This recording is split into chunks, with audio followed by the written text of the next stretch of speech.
A mysterious warrior walks through a world that no longer feels like his own. He looks ordinary, but everything inside him is broken. He carries only faint fragments of his past, echoes of blood, loss, and something he refuses to remember. People find him strange. He never removes his helmet, not even when he sleeps. He's unnaturally strong. He never eats, and no one knows why. He lost his comrades. He lost his family. Now he wanders forward, searching for a reason to keep living before the truth behind those memories is revealed. If this story intrigues you, keep watching to discover what the warrior is hiding.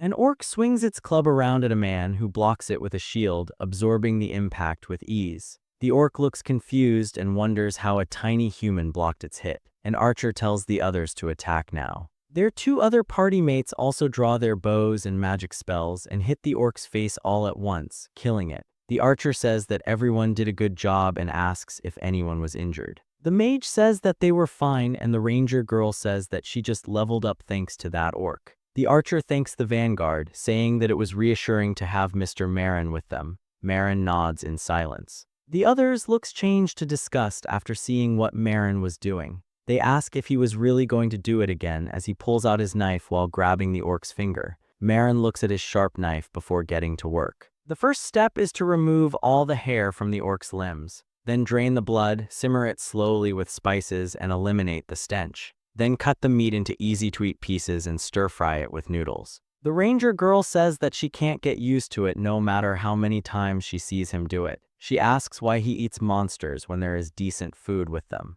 The mage says that the world is wide and that there are all sorts of people in it. And besides, Marin is at least putting effort into preparing it well. Marin finishes making his food with some final touches and presents the orc cream pasta. The ranger girl says that there is no way she could get used to it. Before Marin can even take a bite, the ranger girl asks if it is really delicious. Marin asks if she wants to try it out. She starts crawling away, saying that she absolutely doesn't want to try it. Marin takes a bite, thinking that it is truly delicious, and wonders why the people of this parallel world don't know such a delicious taste. Bro starts talking like a master chef, saying that the flavor and juices of the orc limb meat after removing the stench are immaculate, that the savory texture is plump and the noodles and cream harmonize like a dance on the tongue, doubling the flavor. A true masterpiece created by concentrated fat. The ranger girl asks how Marin can eat monster meat with such a happy expression. The mage says that he is a rather unusual person.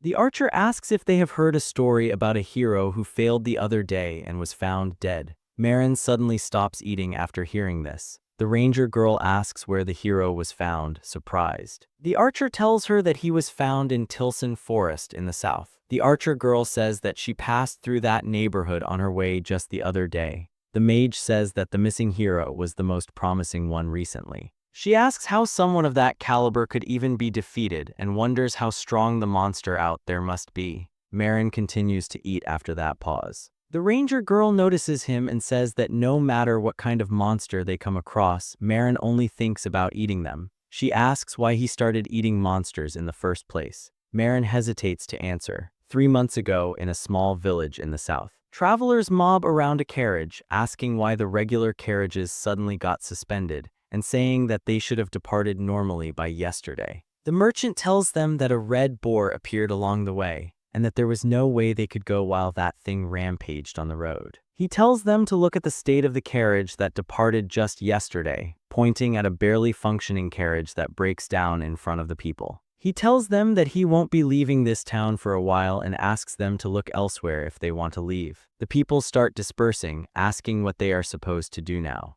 A granny says that she was looking forward to seeing her son after so long, asking when they were going to depart. Her daughter says that the merchant said it wasn't possible to leave town for now. The merchant's friend asks what they are supposed to do, even if they are only transporting 6 people this time. They only have 3 days left until the deadline for delivery to the nobles. The merchant says that it is seriously troublesome that the recipient has to be a noble during this situation. Just then, the two of them hear a carriage driver yelling at someone, saying that they weren't going outside the town for a while. The driver says that he doesn't care about the armored man's circumstances and tells him to check with other carriage companies. The merchant tells his friend to look at Marin, saying that even though the armored man looks shabby, he looks quite strong. The merchant's friend says that Marin's equipment seems ragged. The merchant says that they don't have time to judge people based on their looks and that it should be easy to approach someone who lacks money. Before Marin walks out of town, the merchants call out to him. He turns around and asks if they were talking about him.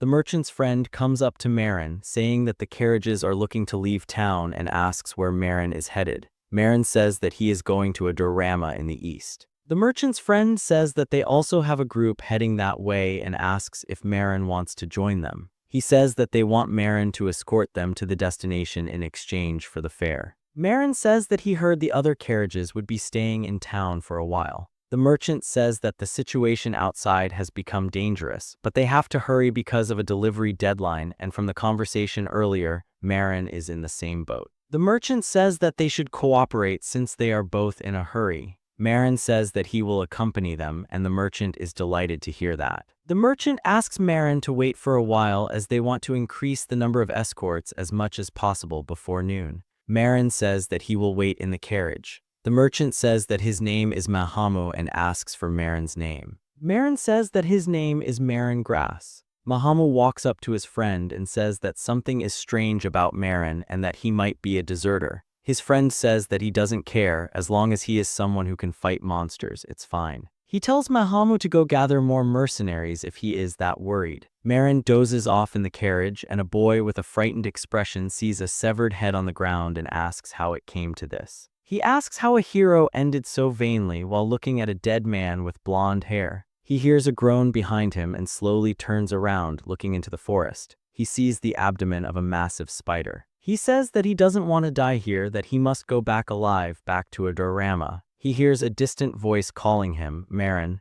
The merchant shakes him awake, asking if he was asleep, saying that he couldn't see because of the helmet. Marin says that it's fine and asks if they need anything from him. Mahamu says that everyone was just talking about where they were going. One man says that he is going to Helm, and the rest say that they are going to a diorama. Mahamu asks if Marin is also going to a diorama, and asks why exactly he is going there. Marin says that he is going to the St. Ria's nursery to see his family, and that due to some circumstances, he hasn't been able to return to them in quite a long time. Mahamu asks if there is a nursery in a diorama, then says that since the city is so large, there must be one somewhere he hasn't heard about. One of the mercenaries says that Marin looks quite strong and asks what his level is. He says that it's easier if they know each other's abilities during combat. He explains that he is talking about the numerical value that shows a person's strength in the window of heart. The man says that he is level 23 and that it's still impossible for Marin to reach that high, but maybe if he works hard enough, he could.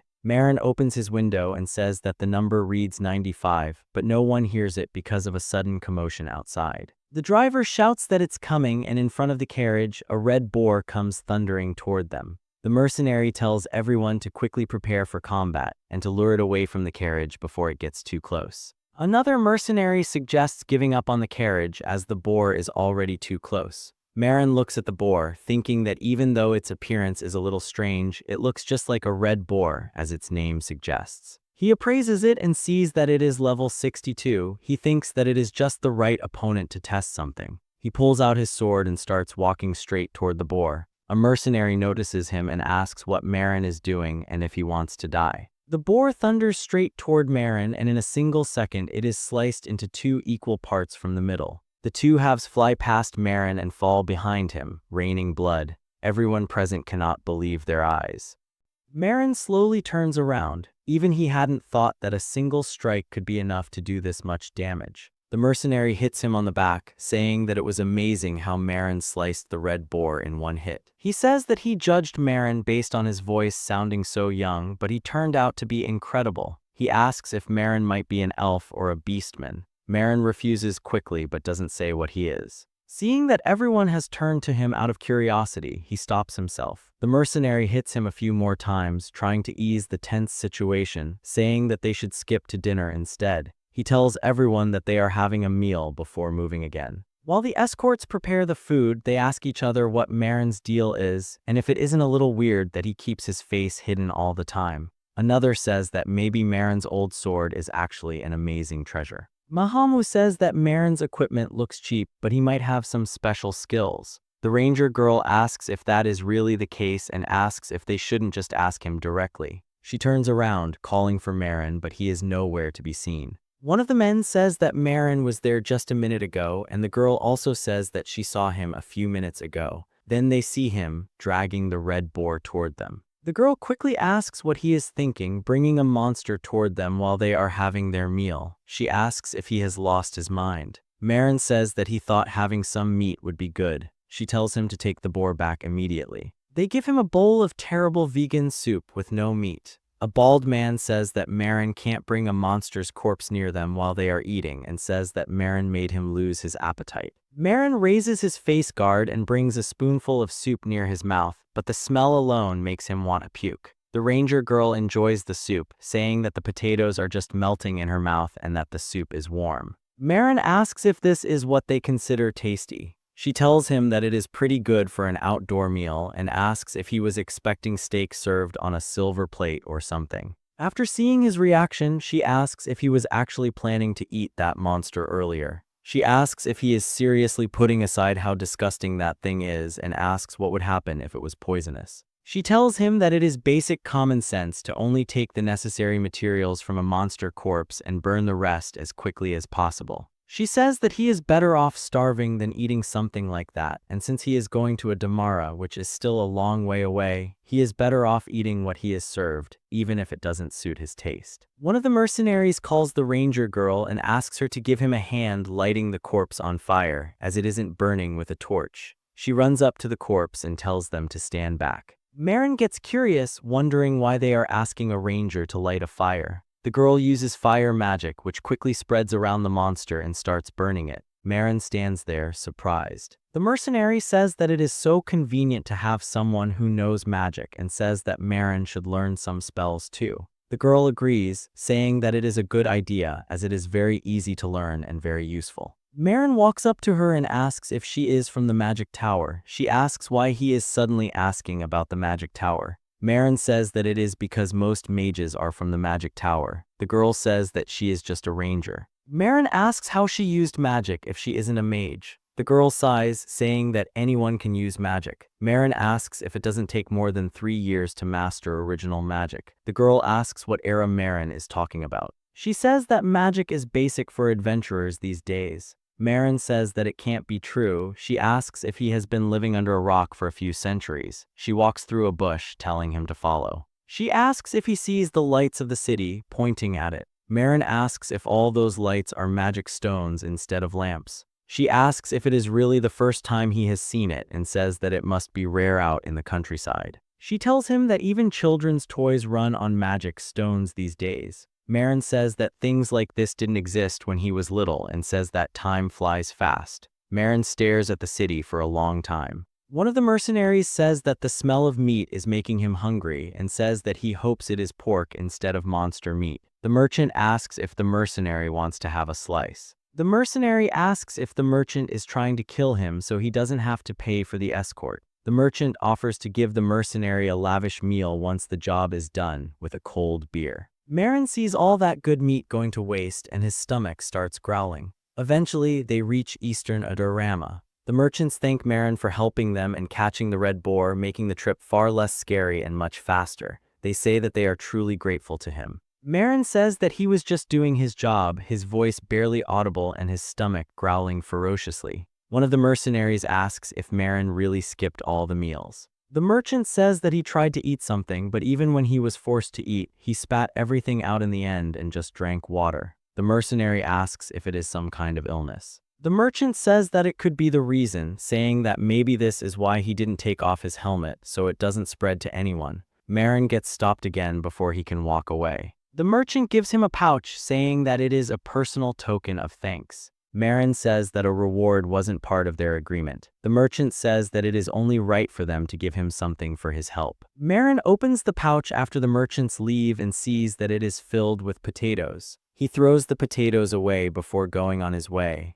A lot has happened, but he has finally returned to his homeland. However, the city feels totally unfamiliar to him, though he still notices some things, like a bakery that was always bustling even when he was a kid, which means that he is almost near his old home, the St. Ria's nursery. But when he reaches the place, the building doesn't look familiar. He wonders if he took a wrong turn because it has been so long. but this is the only road there and the building has been replaced by a toy store he has never seen. A man steps out of the store and asks if Marin is looking for something. Marin asks if the St. Ria's nursery is around here and asks if the man knows where it is. The man says that he has never heard about a St. Ria's nursery in his life and that he is the second-generation owner of the store. Marin says that the nursery should have been where the toy store stands and says that it is impossible for him to be the second-generation owner. An old man calls out to Marin and asks if he is looking for the St. Ria's nursery. Marin quickly turns to the old man and asks if he knows where it was.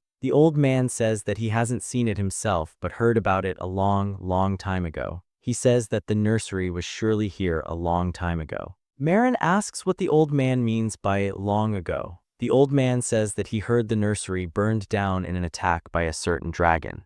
He had an extremely unremarkable life, a dull, colorless life with no special memories or dreams. The only thing that came to mind in his final moments was the warmth of the dining table, surrounded by the family that had passed away before him. That was the end of his first life, but then he saw a fish floating in front of him. He had just drowned, yet there was a bright ceiling in front of him. A few kids peek into the cradle, saying that the baby is awake. They run to the sister, saying that the baby is awake. Marin looks around, wondering what is happening and if he wasn't just in an accident. A lady walks in, saying that this is why she told the kids not to shout so loudly, and that they might wake up the baby. She picks up the MC and asks if he slept well before welcoming him to the St. Ria's nursery, saying that he is now a part of their family. It was his first memory in this new world. The warmth of a family he thought he would never feel again. Once he is a little older, he throws a pouch onto a desk, saying that it is the month's donation. The sister says that she would rather he give the children something delicious than give her money.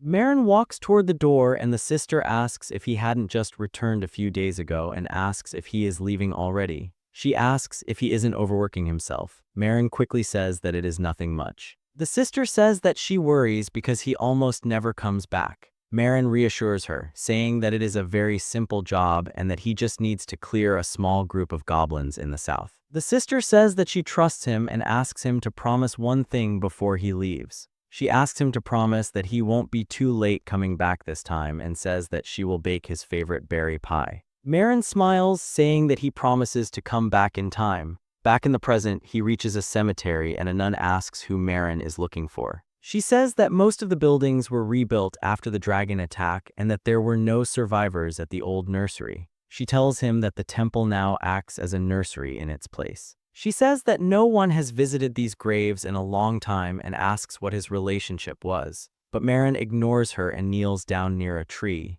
The nun understands and quickly excuses herself. He thinks that he said he would be back right away, that he even promised her that and asked her not to worry. Droplets of water start hitting his armor as rain begins to fall. He wonders if things would have been different if he had been there that day. He rests his head against the tree, saying that it is something he will never know. A few days later, another nun asks the first one if that armored man is still sitting next to the grave. The nun says that he is and that it has been several days and that she worries he might get sick. The other nun says that he must be having a very hard time. Marin sits there in front of the tree, looking almost lifeless. The nun throws a piece of bread toward him before quickly leaving again. Marin picks up the bread and smells it before bringing it back down, saying that it is bad. He can't eat anything. The taste of everything he tries to eat is so awful that it makes him want to puke, and judging by the fact that others can eat the same food without any issue, it means that his current condition isn't normal. He isn't even able to satisfy his hunger as he wishes, and he has lost his family once again and is all alone. He wonders what the point of this miserable life is. He thinks that he should just end it, but a certain smell pulls him out of his thoughts. He quickly looks around, wondering where it is coming from. It is something richer than normal meat, something better than the food he cannot eat. His mouth starts watering and he starts walking toward the smell. Following it through the streets toward an empty alleyway, before turning a corner, he hears a woman's voice telling someone to turn up the heat, saying that it would take ages to burn with such low flames. She asks if the man knows that they would be fined if they were discovered disposing of a monster corpse within the city. The man asks why she is so irritated, saying that it smells good. She says that she can't distinguish it from the smell of regular meat and that they would get in trouble if someone ate it unknowingly, thinking it was regular meat, and died. The man says that the monster isn't even poisonous and asks her to relax. Marin is staring at the monster meat with purpose. The man tells the woman to throw the corpse outside the city walls if she is that worried.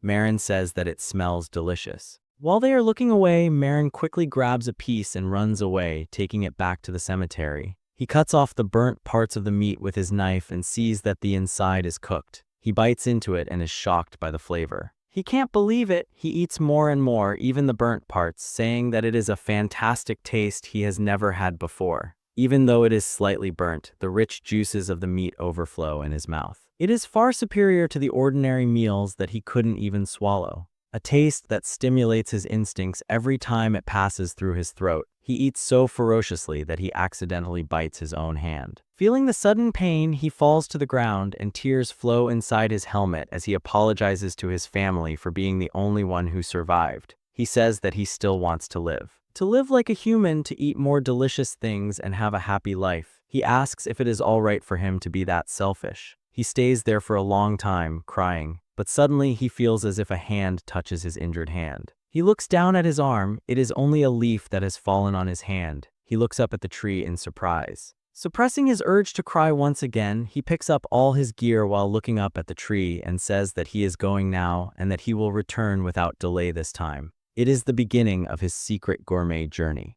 The tower soaring in the center of a diorama, Hexalum, the Adventurers Guild. All adventurers depart from the Hexalum. It is an adventure-specialized organization acknowledged by almost everyone, systematically managing and operating all requests, including dungeon exploration and subjugation. But because it was Hexalum, not just anyone could register. A kid hits a bot, getting 1,015 points and passing the exam. The next kid hits it and gets 105, failing the exam. Then a man in a green hood steps up to the bot, landing lightning-fast hits. His hood falls back, revealing his elf ears, hitting 5,312 points and setting a new record for the day. People start talking about the elf, saying that he is amazing, even exceeding the points of a huge warrior who barely got 3,000 points. They wonder where a rookie like him suddenly came from. A random adventurer approaches the elf and congratulates him, asking him to form a party together, saying that he himself is famous too. The elf makes a face of disgust while telling the man not to touch him.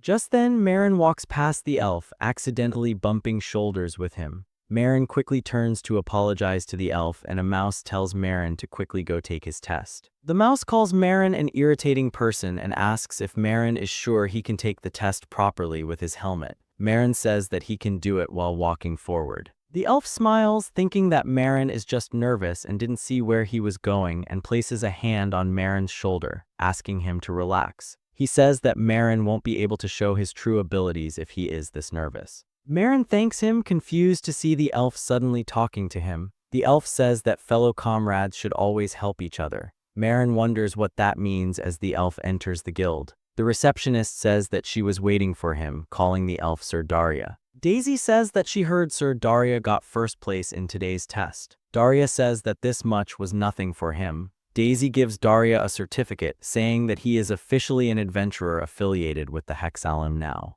Daria asks why his rank is D even though he got first place in the test. Daisy quickly explains that everyone starts out at D rank. She says that everyone needs mission achievements to rank above D, according to regulations, and that with Sir Daria's skills, it should be easy. Daria says that he is starting immediately and asks Daisy if there is a request he can take right away. Daisy looks at the board and says that there are 2 suitable ones among the remaining requests, the Gargoyle's Mansion and procurement of Gremlin Eyeballs. Daria tells Daisy to give both of them to him for now. Daisy says that the requests are currently only for parties. Daria asks what that means. Daisy explains that the Gargoyle's Mansion is a dungeon unpopular among adventurers and has not been subjugated for a long time. Therefore, the number of monsters inside has been increasing rapidly, and since a dungeon rampage may occur, D ranks are required to form a party before heading into the dungeon. Daria looks around, seeing only drunk old people and clueless newbies. He asks how he is supposed to form a party in this place.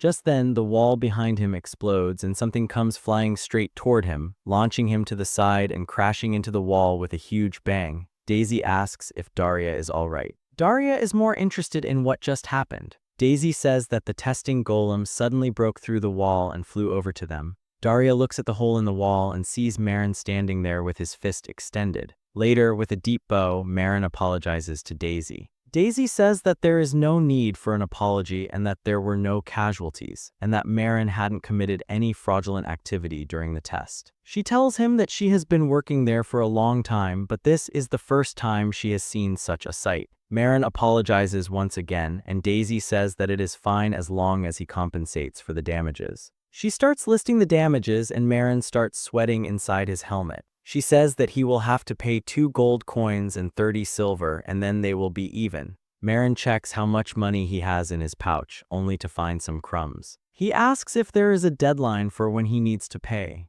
Daisy says that he can pay it back whenever he wants, but of course, if he is too late, the guild will likely sue him. Marin says that he will pay as soon as he can. Daisy gives him a rundown of the quests that are available and says that the remaining quests require a party to accept. Daria appears out of nowhere, asking if Marin would like to join him. He says that he is also looking for a party as well. He asks if they shouldn't help each other at times like these since they are comrades. Marin wonders why this elf keeps trying to talk to him and uses appraisal on Daria. He is level 36 and his occupation is archer. Marin wonders why a person like him is trying to form a party with him, and the fact that his ability scores are all high only makes him more suspicious. Daria asks Daisy if the two of them can form a party, and Daisy quickly says that they can and that their occupations are also perfect for each other. She says that a warrior and an archer are an ideal combination. Marin seems to have no say in the matter as the party forms without his consent. Daria says that they haven't introduced themselves yet and introduces himself first, extending his hand. Although Marin isn't enthusiastic about forming a party, he needs to pay Daisy back quickly before she takes action. Marin introduces himself and asks him to just call him Marin. Daria says that since this is their first request, they should work hard together. Although Marin wants to avoid being in a party as much as possible, Daria seems capable enough to handle one request while he handles the other. As they shake hands, Daisy says that their request acceptance is completed for their 2-man party of elf archer Sir Daria and human warrior Marin Grass. Daria quickly pulls his hand back with a snap, leaving Marin confused. With a disgusted face, he asks if Marin is a human.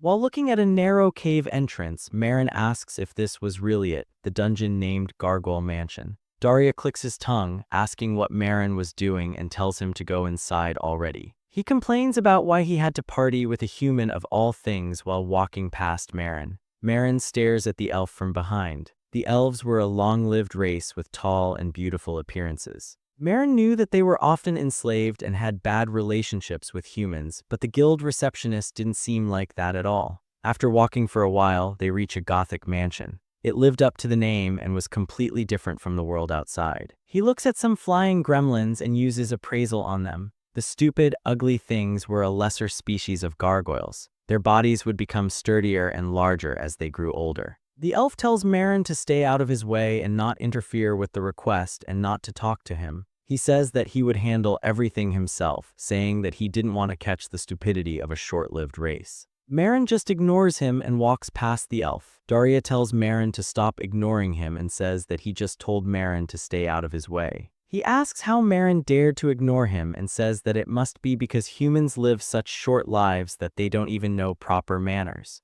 Marin asks why the elf keeps calling him short-lived when he was already more than 100 years old. The elf asks what Marin means by that. Marin just drops his bag and says that they should make sure not to get in each other's way, as the elf requested. The elf asks if Marin was just going in without making any preparations. Marin says that the gremlins were only level 18 and that there were no preparations needed for people within their skill range. The elf wonders if Marin saw his stats somewhere, or if Marin had an ability powerful enough to see his skills. The only way that was possible was if Marin was stronger than the elf, but then the elf realizes something. Furious, he asks if Marin peeked at his information back at the guild, calling Marin a filthy human. One of the gremlins hears the elf shouting. The elf continues, saying that he knew humans were a despicable, dirty race and that it was common sense not to look at someone else's information. While he was yapping, a gremlin flies straight toward him with its mouth wide open. A sword flashes in front of his eyes.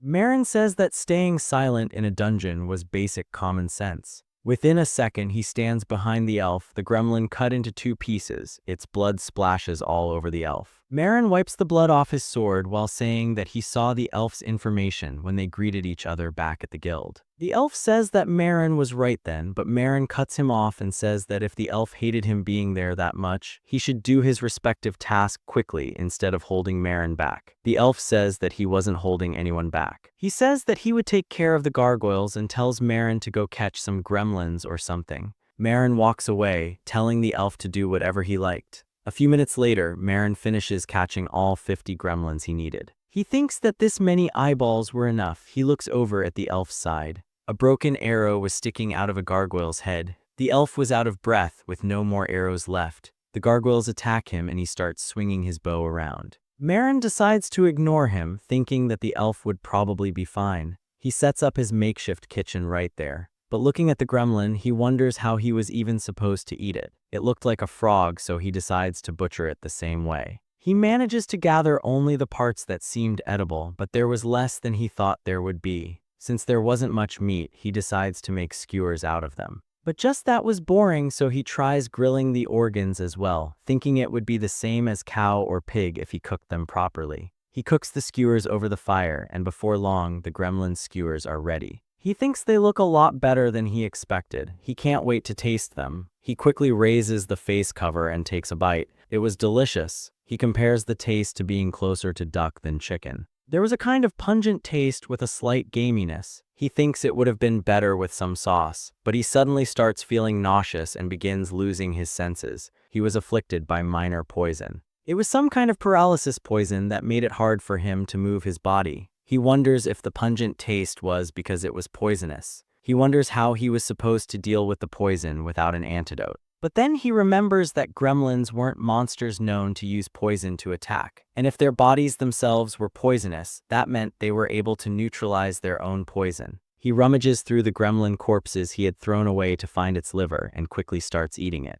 After a while of struggling, the poison gets neutralized. He slowly gets back up, saying that he really thought he was a goner. He asks if the reason people avoided eating monsters was really just disgust or the poison. He thinks that he should research antidotes too from now on. The elf drops his bow in surprise after seeing Marin. He asks what Marin was doing, fully creeped out. After seeing the mess, he covers his mouth, saying that he knew humans were savages, but he didn't expect Marin to be this insane. He asks how Marin could eat a gremlin with a straight face. Marin tells the elf to stop. He says that he knows elves were vegetarians, but mocking them or looking down on people who eat meat wasn't right. Daria says that this had nothing to do with understanding or respect. The elf's eyes start getting teary as he asks why he had to form a party with Marin and why he had to witness something so horribly grotesque. He says that he wants to go back to the world tree right away. He asks if Marin wasn't in charge of gathering gremlin eyeballs and asks why Marin was still there if he was already done gathering them. Marin says that they accepted the request on the condition of being a two-man party, and if something happened to one of them while acting alone, not just them but the guild receptionist would also get in trouble. The elf says that it was his problem to think about. Marin sighs, saying that they still had time before the request ended and that he would help the elf catch the remaining gargoyles. The elf says that he doesn't want any help from a human. Marin grabs a wok, telling the elf to stay right there as he finished it up quickly. The elf asks what Marin was doing. Marin raises his sword and the wok up in the air and starts banging them together, using his provocation skill, getting the attention of all nearby gremlins and gargoyles. The elf asks what banging a wok over his head had to do with hunting gargoyles. When he looks up, he sees a horde of flying entities flying straight toward Marin. The elf quickly starts running away, calling Marin insane. Marin stops banging the wok after seeing the horde closing in. He throws away his wok and gets into his swordsman stance. The monsters all attack him at once. The elf draws his bow from a safe distance, saying that he can't believe he got pulled into this mess. But before he could even fully draw his bow, Marin finishes cutting through each and every one of the monsters that were near him. The elf couldn't believe his eyes. He thinks that this wasn't real at all. Daria had struggled to catch just 5 gargoyles on his own, and Marin had wiped out a whole horde of them within seconds. While they were walking back, the elf asks who Marin truly was, and if it was okay for him to go with him to the guild to submit the quest, since Marin basically took everything down by himself. Marin says that there was no reason to split achievements when they were in a party, and that he just wanted to finish things quickly, just like the elf wanted. Just then, the elf's ears pick up on some sounds far away. He tells Marin to wait and asks if Marin heard that. Before Marin could even answer, the elf tells him to shut up and starts listening. He suddenly makes a surprised face and takes off running. From a cliff, he looks down to see a carriage. One of the men calls the driver an idiot, asking how he managed to hit a deer on such a wide road. He says that they had to get to the black market by the next day. The driver asks why the corpse had to get stuck between the wheels.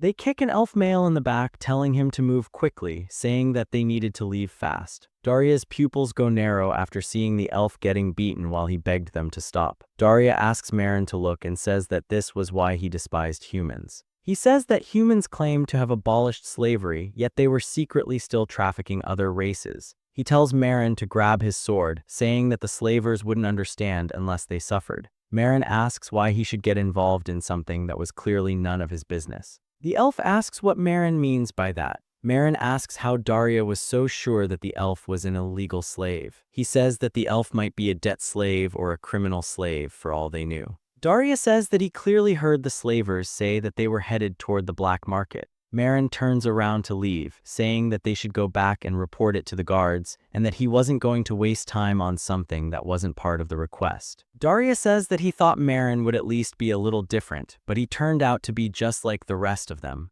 While drawing his bow, he thinks that he could do this on his own. Marin hears a whimper from within the carriage, making him stop in his tracks. A little elf tells his mother that he was scared. The mother elf tells the child to quiet down, saying that she was right there with him. Marin slowly turns around. Daria starts second-guessing himself, asking if he could really pull this off on his own, but reassures himself, saying that this was exactly what he trained for. When he finally draws his bow, something flies past him with incredible speed. It hits the carriage, destroying the wheel and leaving the slavers stunned. After the dust settles, they look up, asking what that was. It was a sword. Daria looks back and asks if Marin didn't just say that he wasn't helping. Marin remembers a time from when he was young, saying that whatever reasons the adults had, the child had no fault in it. One of the men asks where the sword suddenly came flying from. A fat man points up at the cliff and tells the others to look up as well. Marin and Darin were up at the cliff, aura flaring, and as they slide down, the slavers ask who they were. He asks if they thought they could get away with this. Darin calls the slaver an ugly human and asks how he could speak so arrogantly. He says that he knows his comrades were inside the carriage. The slavers ask Darin to not make them laugh, saying that they were officially recognized slave traders from the house of Marquis Bechtal. He says that the slaves they had were all legal slaves. Darin looks confused, saying that it can't be true. The slaver tells them to look at the crest of the house of Marquis Bechtal, proudly displayed there, and asks them to apologize and pay for the repairs right then and there. One of the other slavers says that the elves living secluded in the forest were truly ignorant of the world outside, always causing problems like this. Furious, Darin asks what the slaver was saying. Marin suddenly starts speaking, saying that the crest looked quite odd and asks if it was truly the Bechtal crest, surprising everyone present. Darin asks what Marin was saying, but the slaver quickly says that Marin was spouting nonsense and says that the wolf symbol of the Bechtal was present, plain as day. Marin cuts the slaver off, saying that the wolf's eyes were normal and that the Bechtal ancestor had one eye and that characteristic was reflected in their crest as well. In other words, this crest was a fake with both eyes drawn. The slavers look at each other, sweat dripping from their faces. Marin asks if the punishment for falsely claiming nobility was still death these days. The slavers tell the escort mercenaries to kill both Marin and Darin.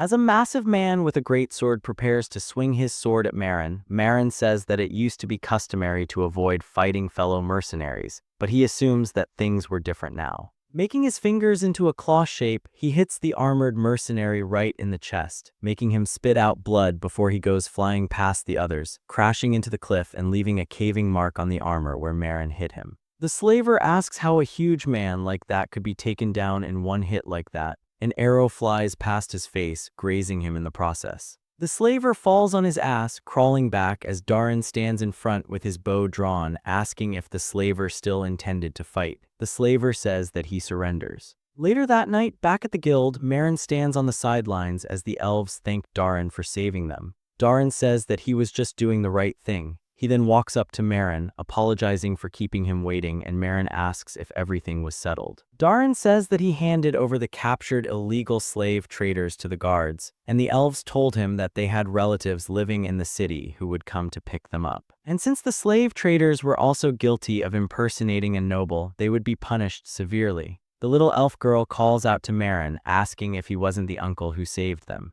She says that the uncle was super cool and thanks him. Her mother also thanks Marin while leaving. Marin just bows his head to them before looking back at Darin, who was frantically twitching while saying that he never thought there would be a day where he would say something like this to a human, before thanking Marin for saving the elves. He says that he doesn't like to admit it, but he wouldn't have been able to do it himself. Marin asks Darin to just give him money then. Darin asks what Marin means. Marin says that Darin can just give him money if he was grateful. Darin asks if Marin wanted money instead of feelings. He asks if the reason Marin helped him in the dungeon was for money from the start. Marin says that it wasn't the case, but money was more reliable than just gratitude. Darin starts shaking, wondering why he was even grateful to be saved by a human like this. He throws a pouch at Marin and tells him to take it and get lost. While walking away himself, he calls Marin a vile wretch who is only interested in money. He says that he would never trust a human again. Marin didn't care since he got his money.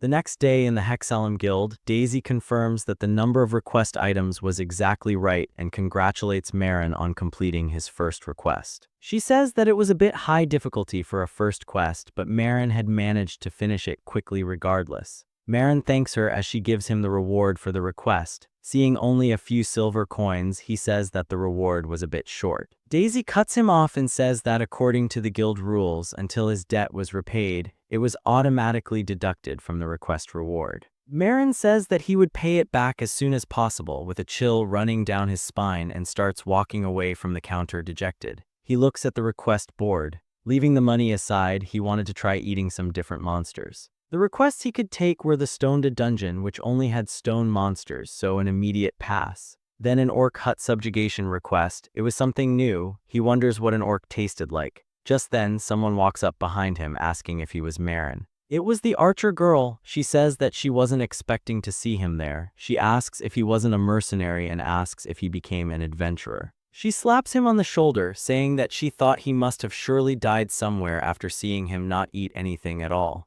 She says that she was glad to see him doing well. Someone calls her Mickey and asks what she was doing. Mickey says that she got caught up chatting since she hadn't seen him in a while. She tells Marin that she would introduce him to her party members. A blonde guy calls himself Orga, saying that he was the leader of the party Mickey was in. Mickey introduces the armored person as Marin Grass, the picky but strong mercenary she had told Orga about. Orga says that he had heard all about Marin from Mickey. Mickey then goes to her party while saying that Orga was a bow user just like her, and the mage was called Hecate. She says that the three of them had been partied together for a long time. Marin wonders if the party composition wasn't a little too unstable with two bow users and a mage. Marin asks who their vanguard was. Mickey says that they usually hired temporary vanguards, but they hadn't been able to find one for a week now, so they couldn't go to a dungeon. Hecate says that there were very few vanguards lately, maybe because learning magic was much easier now.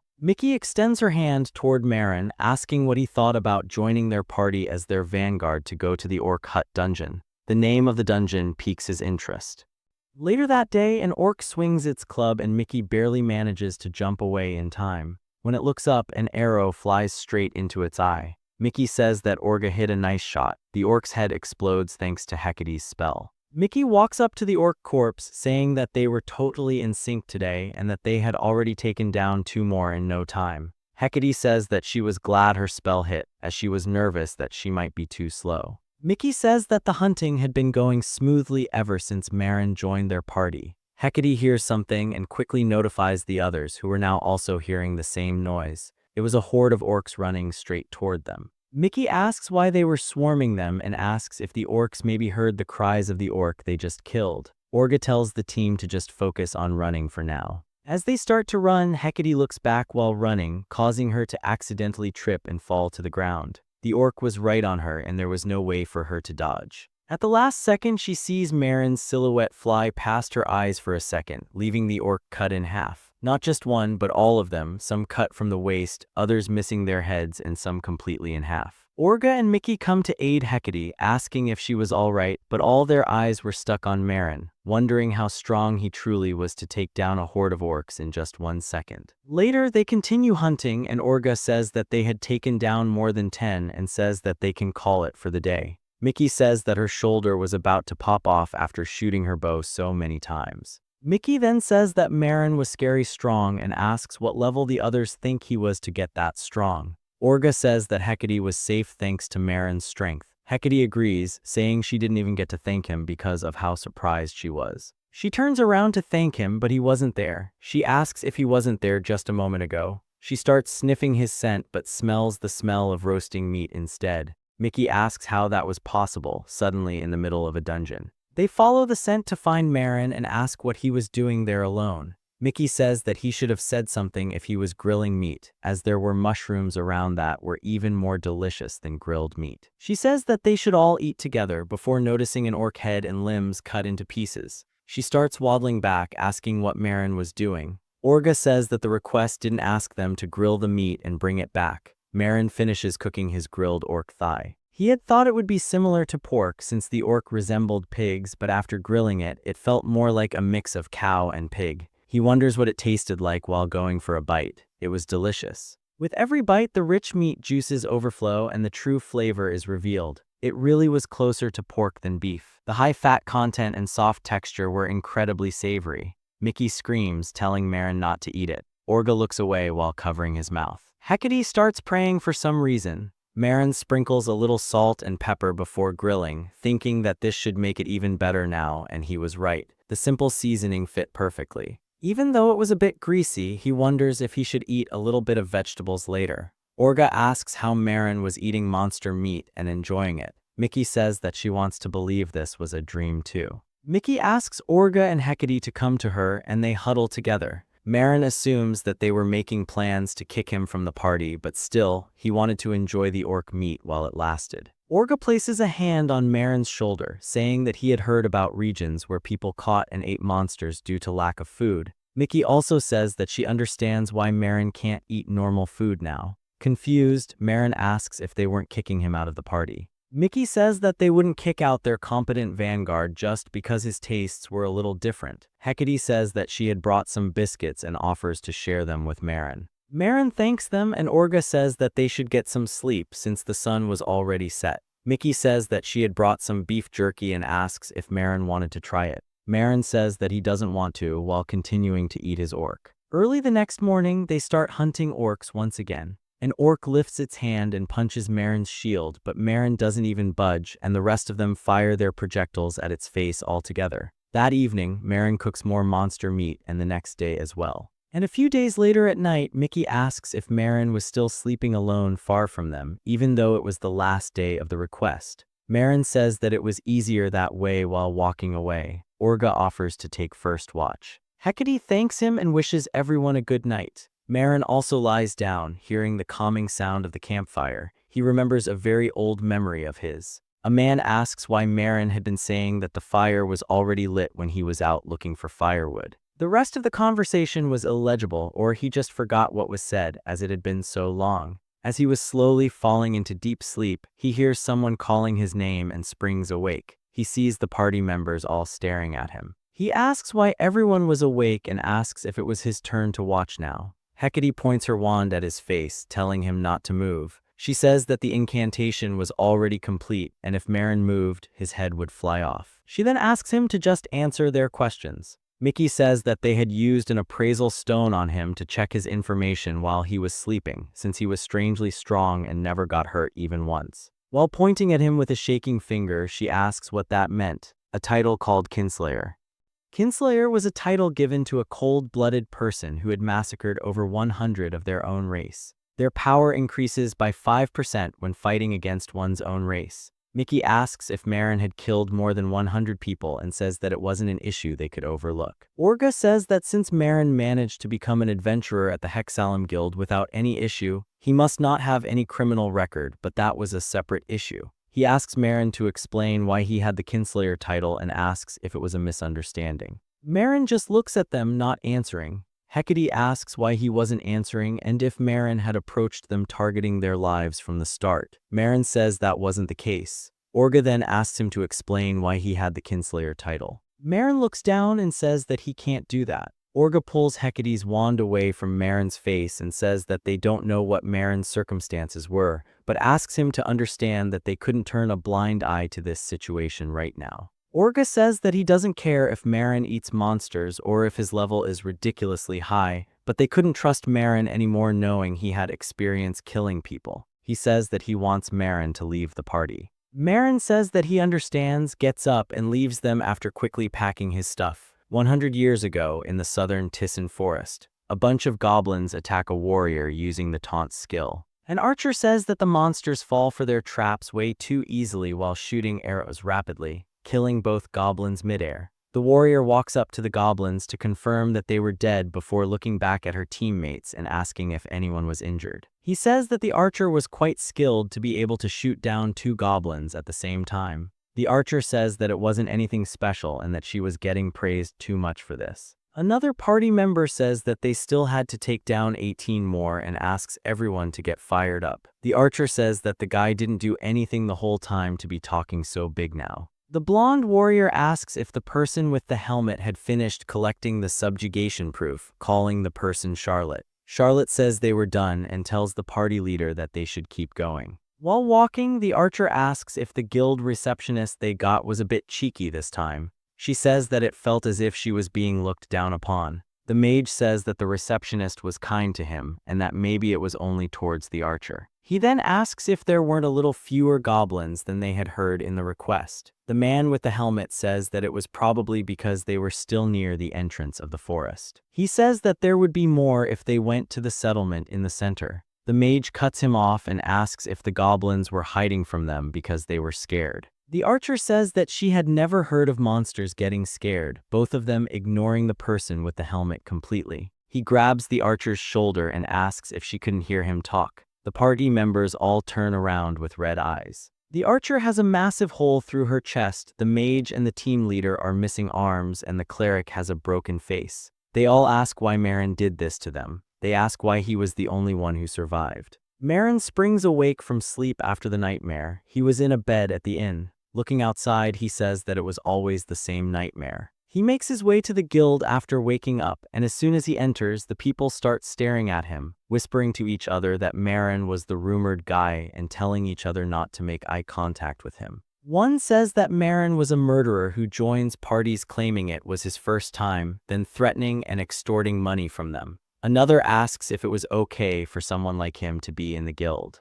Marin thinks that the rumors had spread during the few days he was resting, and that people always liked to blow rumors out of proportion as they pleased. He ignores them and walks up to the receptionist. Daisy tells him that he came at just the right time as she had something to tell him. She says that he was promoted to C rank as of that day while giving him a certificate. Marin says that he hasn't taken the promotion exam yet. Daisy says that the C rank promotion exam had been abolished a few years ago, and ranks above C rank increased automatically with achievements. Marin asks if he could take on C rank requests immediately then. Before he could even finish, Daisy pulls out all the remaining C rank requests. While looking at the requests that Daisy laid out, his eyes land on a request to procure harpy feathers from a harpy nest. He wonders if a harpy would taste like KFC. Just then, a familiar voice calls Marin an idiot blinded by money. Darren asks if it hadn't been a while since they'd seen each other, considering humans' short lifespans.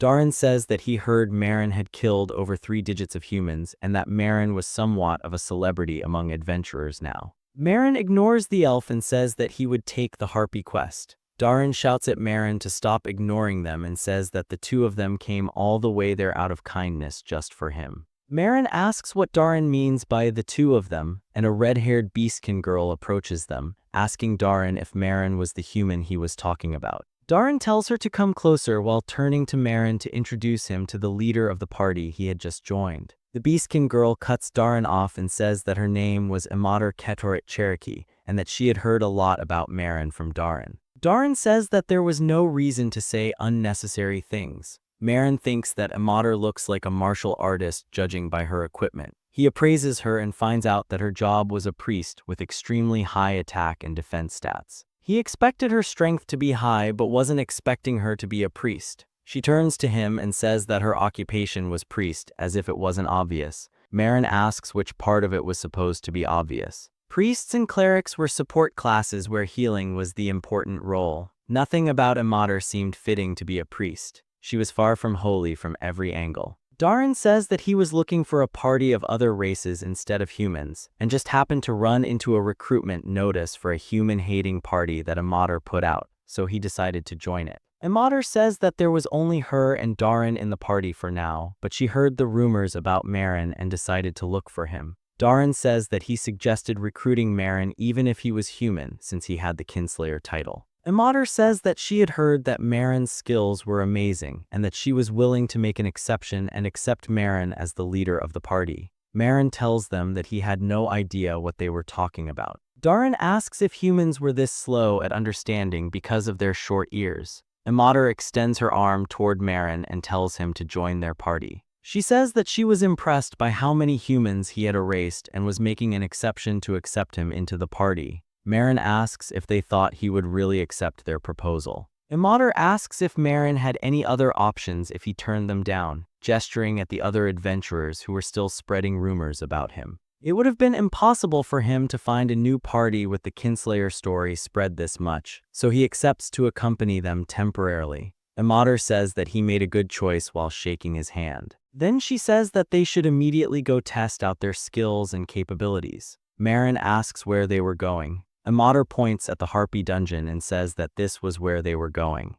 Inside the Harpy Nest dungeon, a couple of harpies come flying down after seeing Marin and his party mates enter the dungeon. Marin thinks that dealing with flying monsters was a bit tricky for a shield bearer like him. He wonders if he should jump to reach them. Before he could, he sees a few arrows flying past his face, dropping all the harpies. He thinks that having an archer made things a lot easier. Darren says that he can't let the humans steal all their prey again. Another harpy comes flying down and Amater asks Marin to put his shield up while running toward him. Marin quickly does as she asks, and she jumps off his shield straight toward the harpy, breaking its jaw with her knuckles before landing unharmed. She says that Marin's reaction time was pretty good for a human. Marin asks her to give him a heads up next time. He thinks that having comrades to fight with wasn't as bad after all. Amater says that they managed to catch 3 right off the bat and that they worked pretty well together. Darren says that they should rest up before going further. Marin notices something on one of the dead harpies. He asks if that was a monster as it held a few harpy feathers up. Darren says that Marin was more of a country bumpkin than him who came from the forest. He asks if Marin had never heard about a living doll. Marin asks if it was some kind of golem or something. Darren says that Marin was right and that it was a pet golem powered by mana, and this one was none other than Forco, a limited edition model worth 2 whole gold. Darren starts talking to the doll as if it was a baby, asking if it was collecting the feathers for them and calling it a good boy. Darren explains that the doll doesn't need to be fed or take breaks since they run on mana, and if raised properly like he was doing, they even helped with combat cleanup. Amater says that Darren was treating that thing like a baby and says that he liked cute things. Darren suddenly looks at Marin with genuine fear and hides his doll, saying that it was just a golem and that Marin couldn't eat it. Marin says that he didn't even say anything. Amater tells them to stop with the nonsense so that they could continue hunting. Later that day, Darren says that they were on a roll today, already catching more than half of the quota so fast. Amater agrees, saying everything was going smoothly. She then says that Marin seemed to have some serious skill and asks why Darren was so hesitant about introducing him to her, and asks if he hated humans more than she did. Darren says that there was a special circumstance for that. Just then, Amater smells something and says that she was suddenly smelling roasted chicken. Darren's eyes go wide as he already knows what was happening. Amater says that she just noticed that Marin was nowhere to be seen for a while. She asks if he was roasting meat without telling them anything. Darren tries to stop her from going to Marin. Meanwhile, Marin prepares the harpy meat, seasoning it with salt. He starts cooking it on a preheated pan. He cooks it, occasionally flipping it to avoid burning, and soon finishes the pan-seared harpy's shoulders. He thinks that it looks exactly like chicken while lifting his face cover. After taking a bite, he thinks that the texture was just like chicken, just way more flavorful. No gaminess, just sweetness melting in his mouth. Darren and Amater see him, and Darren tells him to stop, saying that he knew Marin was doing this. Marin apologizes and asks if they wanted to try some as well if they were hungry. Darin says that he wasn't mad about not being invited to eat and tells Marin to stop eating stuff with a humanoid face so casually.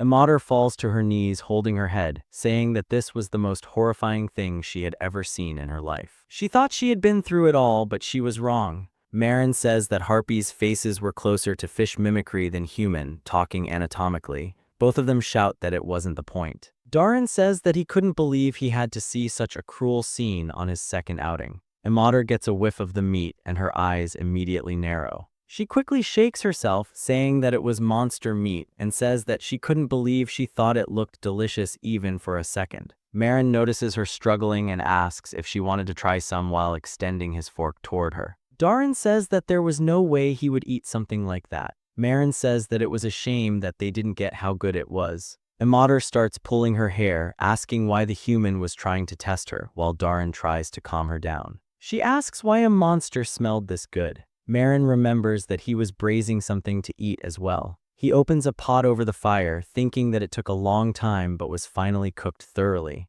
Braised harpy leg was ready. Imader asks if Marin was going to eat the leg as well even though there was no meat on it. Marin says that he had always wanted to try chicken feet at least once. As he takes a bite, the meat was pudding soft and sweet because it was simmered slowly. He thinks that it would be perfect with some spicy sauce. He decides to take it back with him to the city so he could dress it properly. Darin finally manages to calm Imader down a little before turning back to Marin. He asks what Marin was eating now, and Marin asks if Darin wanted to try some. Darin calls Marin an idiot, saying that harpies had paralysis poison on their talons, but it was too late. Marin was already poisoned. Darin turns to Imader and asks her to quickly cast a status ailment removal spell on the idiot human. Imader looks away and says that she doesn't know how to do that in a low, embarrassed voice. Darin asks what she means and asks how she became a priest without knowing even basic priest magic. Imader says that it was too annoying to learn, so she naturally skipped it.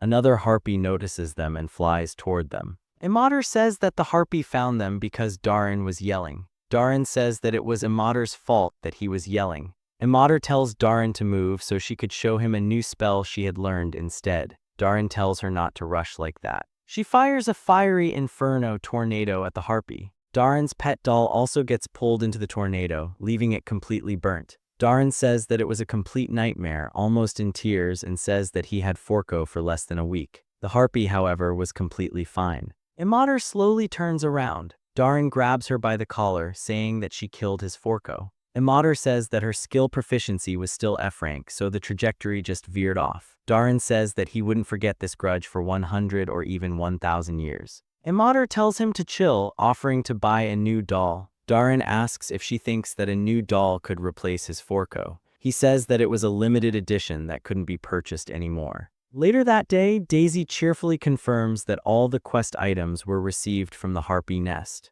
On the other side of the counter, the three of them look like they had been through hell. Daisy tells them to dispose of any meat found inside the harpy corpse if they had any. Darin says that this mission was way too mentally exhausting. Imader asks if Darin was truly okay with her not buying him a new Forco and says that he can't take it back later. She then notices a harpy leg in Marin's pouch. She asks why he brought that into the city and asks if he was planning to eat it again. Marin says that it would be a waste to throw it away after he went through the trouble of butchering it. She asks why he was just carrying it out in the open like that and asks him to at least put it in his storage. Marin asks what she means. He wonders why he had forgotten about it existing. He had been lugging around heavy stuff this whole time. He wonders if this was why everyone was staring at him all the time. He wonders why he keeps forgetting things, not even remembering something basic. His mental state didn't seem normal, even to him. Imader calls him and asks how his experience was, saying that even though the last part was rough, she acknowledges that he had solid skills and that they worked well as a team.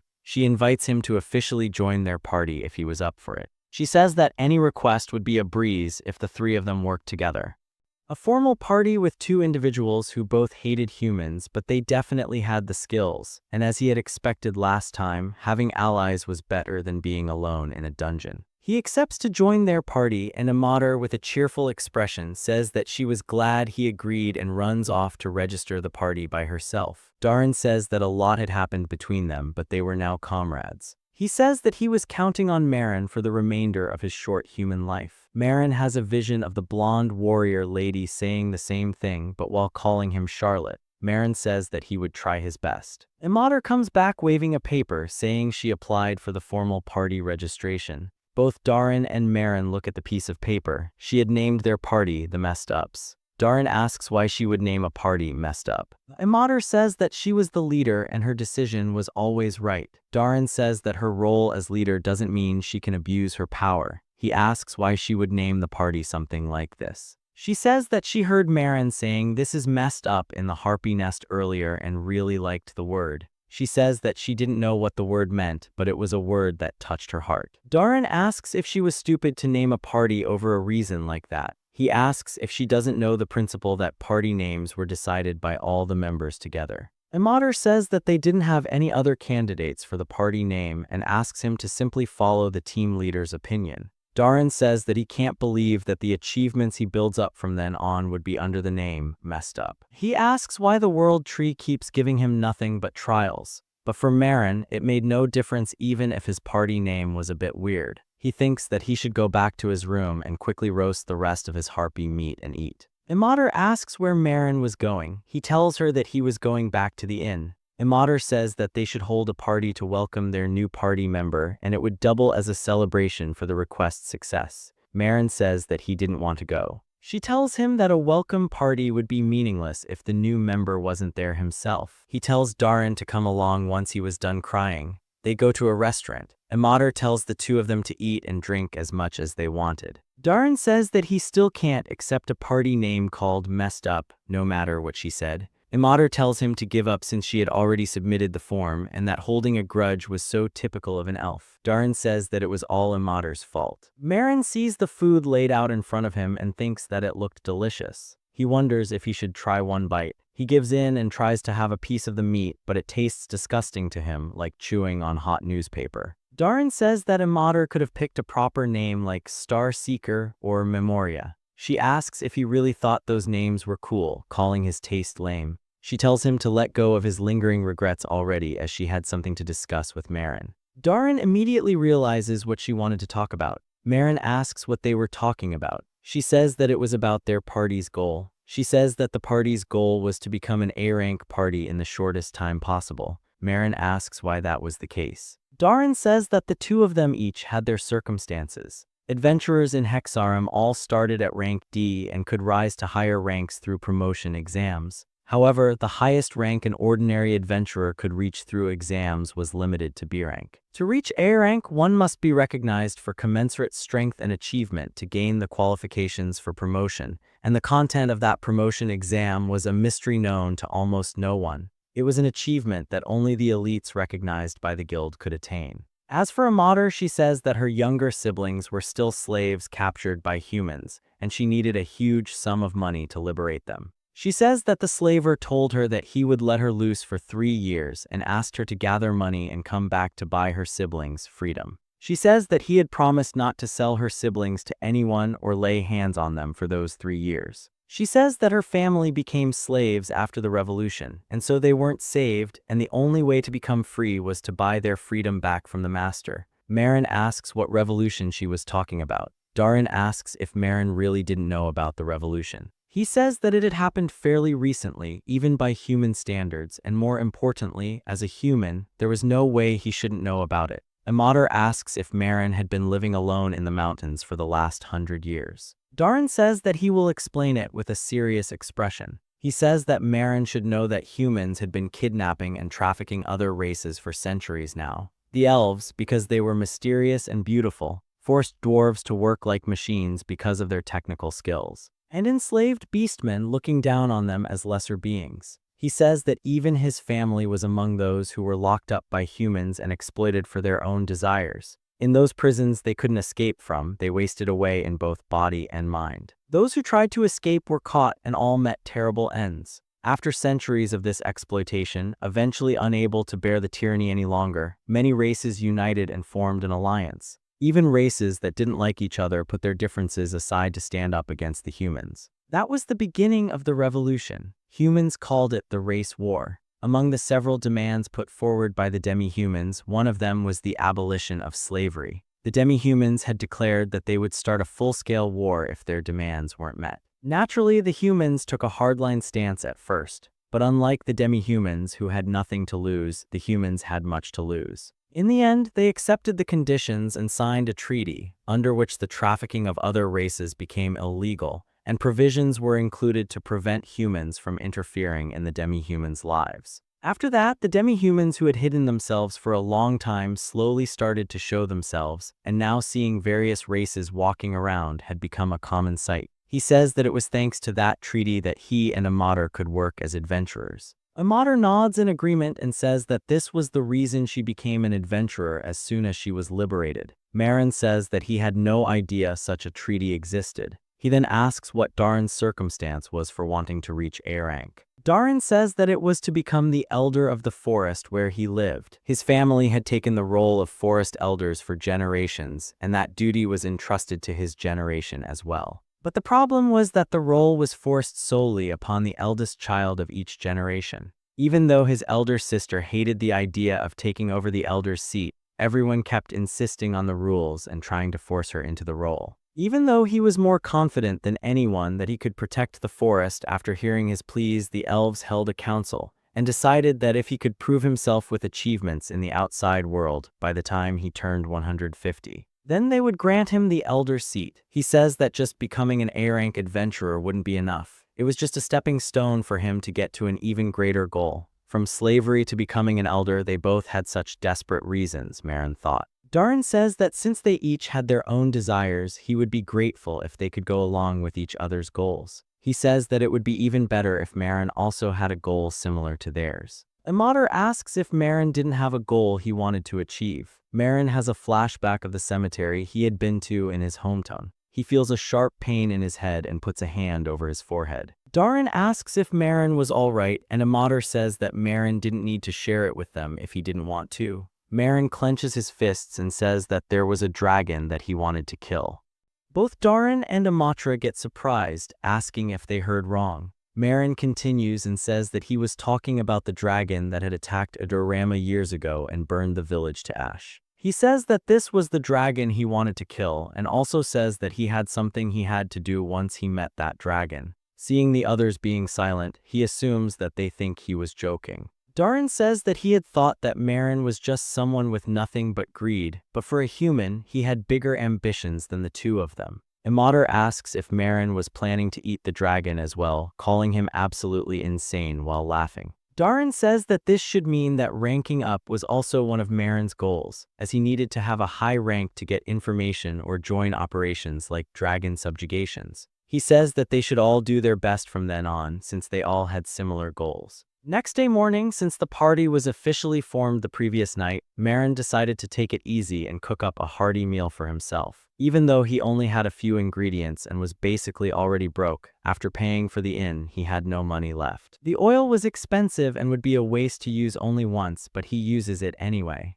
Then he opens up his storage and pulls out the raw meat, which was still perfectly preserved. He wonders if the items he put in his storage retained the exact state of when he put them inside. He begins by beating the eggs to make the wash, then coats the meat evenly in the breadcrumb batter before dropping it into the heated oil. He thinks that the sound never got old. Once it turned golden brown, he flips it a few times so it didn't burn before frying it a second time. Finally, he plates the deep-fried harpy thighs. He grabs a piece with a fork, saying that it turned out nice for the first time and that it was a good thing he cut the meat into slightly larger chunks than normal. He lifts his face cover to take a bite. The crispy texture of the batter and the tender, juicy harpy thigh meat were an ultimate combination. The juices locked inside the batter just burst out every time he took a bite. The subtle sweetness of the harpy meat reminded him of crab packed with meat. The more he ate, the more he wanted. While he was about to eat more, someone knocks on his door asking if he was inside. He immediately recognizes that it was Darin's voice.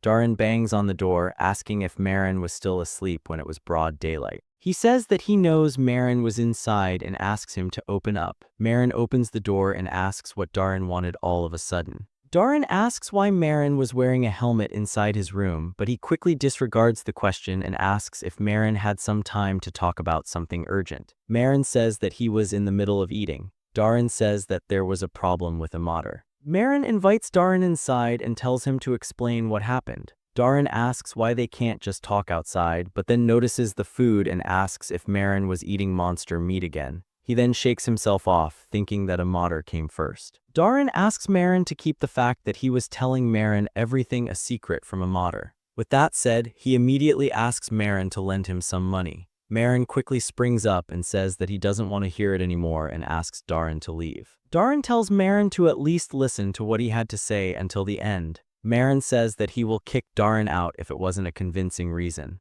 Darin says that humans were too impatient and asks if it was also because of their short lifetime. He then gets to the point and says that a modder seems to have gotten deceived by her human master. Marin asks what that means. Darin asks if Marin remembers that a modder was saving money to save her siblings. Marin says that he remembers. Darin says that the reason they were taking a break today was because a modder had to go see her siblings, but today her shitty master had broken the promise and was preparing to put the siblings up for auction. Darin says that the piece of trash human must have planned this from the very start, and that he was just pretending to let them toy with a modder. So when a modder begged the human to stop, he told her that if she could come up with the ransom by the auction in 5 days, he would call it off. Marin asks how much was the amount that a modder was trying to save up for 3 years. Darin says that it was 10 gold per person and 20 for both siblings. The lowest standard of money in this world was a bronze coin, which peasants used the most in day-to-day life. 100 bronze coins made 1 silver coin, and 100 silver coins made 1 gold coin. The cost of living for an average adventurer for a month was about 2 gold. There was no way they could get 20 gold in just 5 days. Darin says that he didn't want to go around spreading this story recklessly, but seeing that prideful girl begging him to at least save her siblings, he had no choice. Marin asks if Darin came to borrow money in a modder's place. Darin says that he couldn't turn a blind eye to an issue involving slaves, since by treaty all minority races were brethren. Darin says that he swears to give back the money that Marin lends them today. Marin says that he refuses, saying that even though they were an official party now, they only knew each other for 1 day. He asks what made Darin think that he would trust him enough to lend that much money. Darin says that it was about Amater's siblings and says that he heard her siblings were still small children who had barely started walking. Marin asks if the elf intended to use his personality to emotionally blackmail him in a situation like this. While looking away, Darin says that he was just stating facts.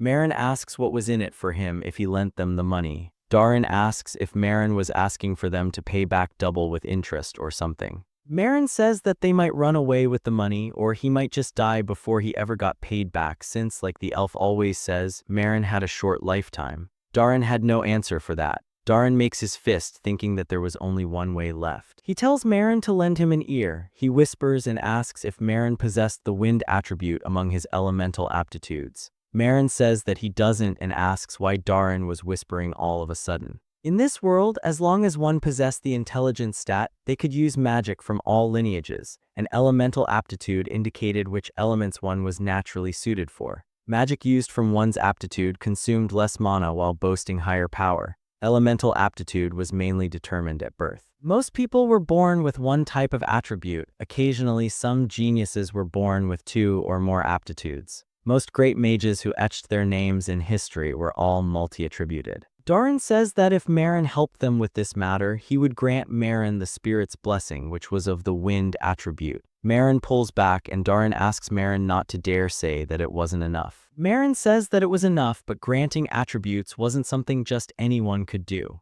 Marin says that if Darin could really do it, Darin swears in the name of the forest and asks if Marin believes him now. Marin says that he understands and says that they should leave quickly while throwing a piece of deep-fried meat into his mouth.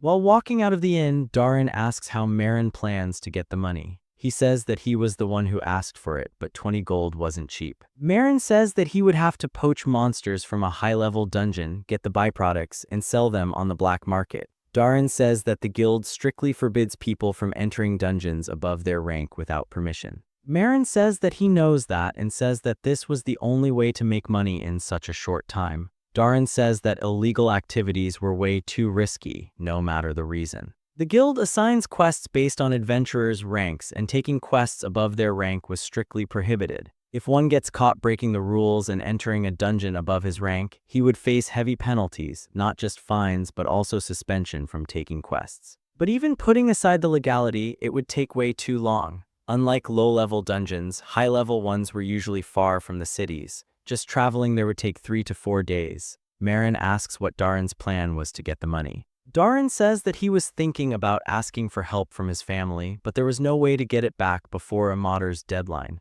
So he was planning to use what little he had saved up from adventuring. He then asks if Marin didn't have any savings. Darin remembers that Marin became an adventurer the same day he did and asks if Marin had anything that he could sell. Marin opens his storage and looks for the most valuable thing he had on him. He thinks that it was probably the earrings he had. Marin says that they should each scrape together whatever they can and meet up later. Darin says that he understands. Later that evening, Marin goes to a shady store while covering himself with a hood. As soon as he enters, an old man asks what Marin was doing there. Marin says that he had something to sell. The old man says that he deals with everything from monster bone marrow to organs and asks Marin to show him the item. Marin puts the earring on the counter. The old man brings it closer to his eyes and says that Marin should have just sold it at some jewelry store, but then his eyes go wide. He says that these earrings were Pleiades fragments. The dungeons where they could be found were all gone, making them unobtainable now. He asks where and how Marin got his hands on these. Marin says that it was given to him by an old companion of his.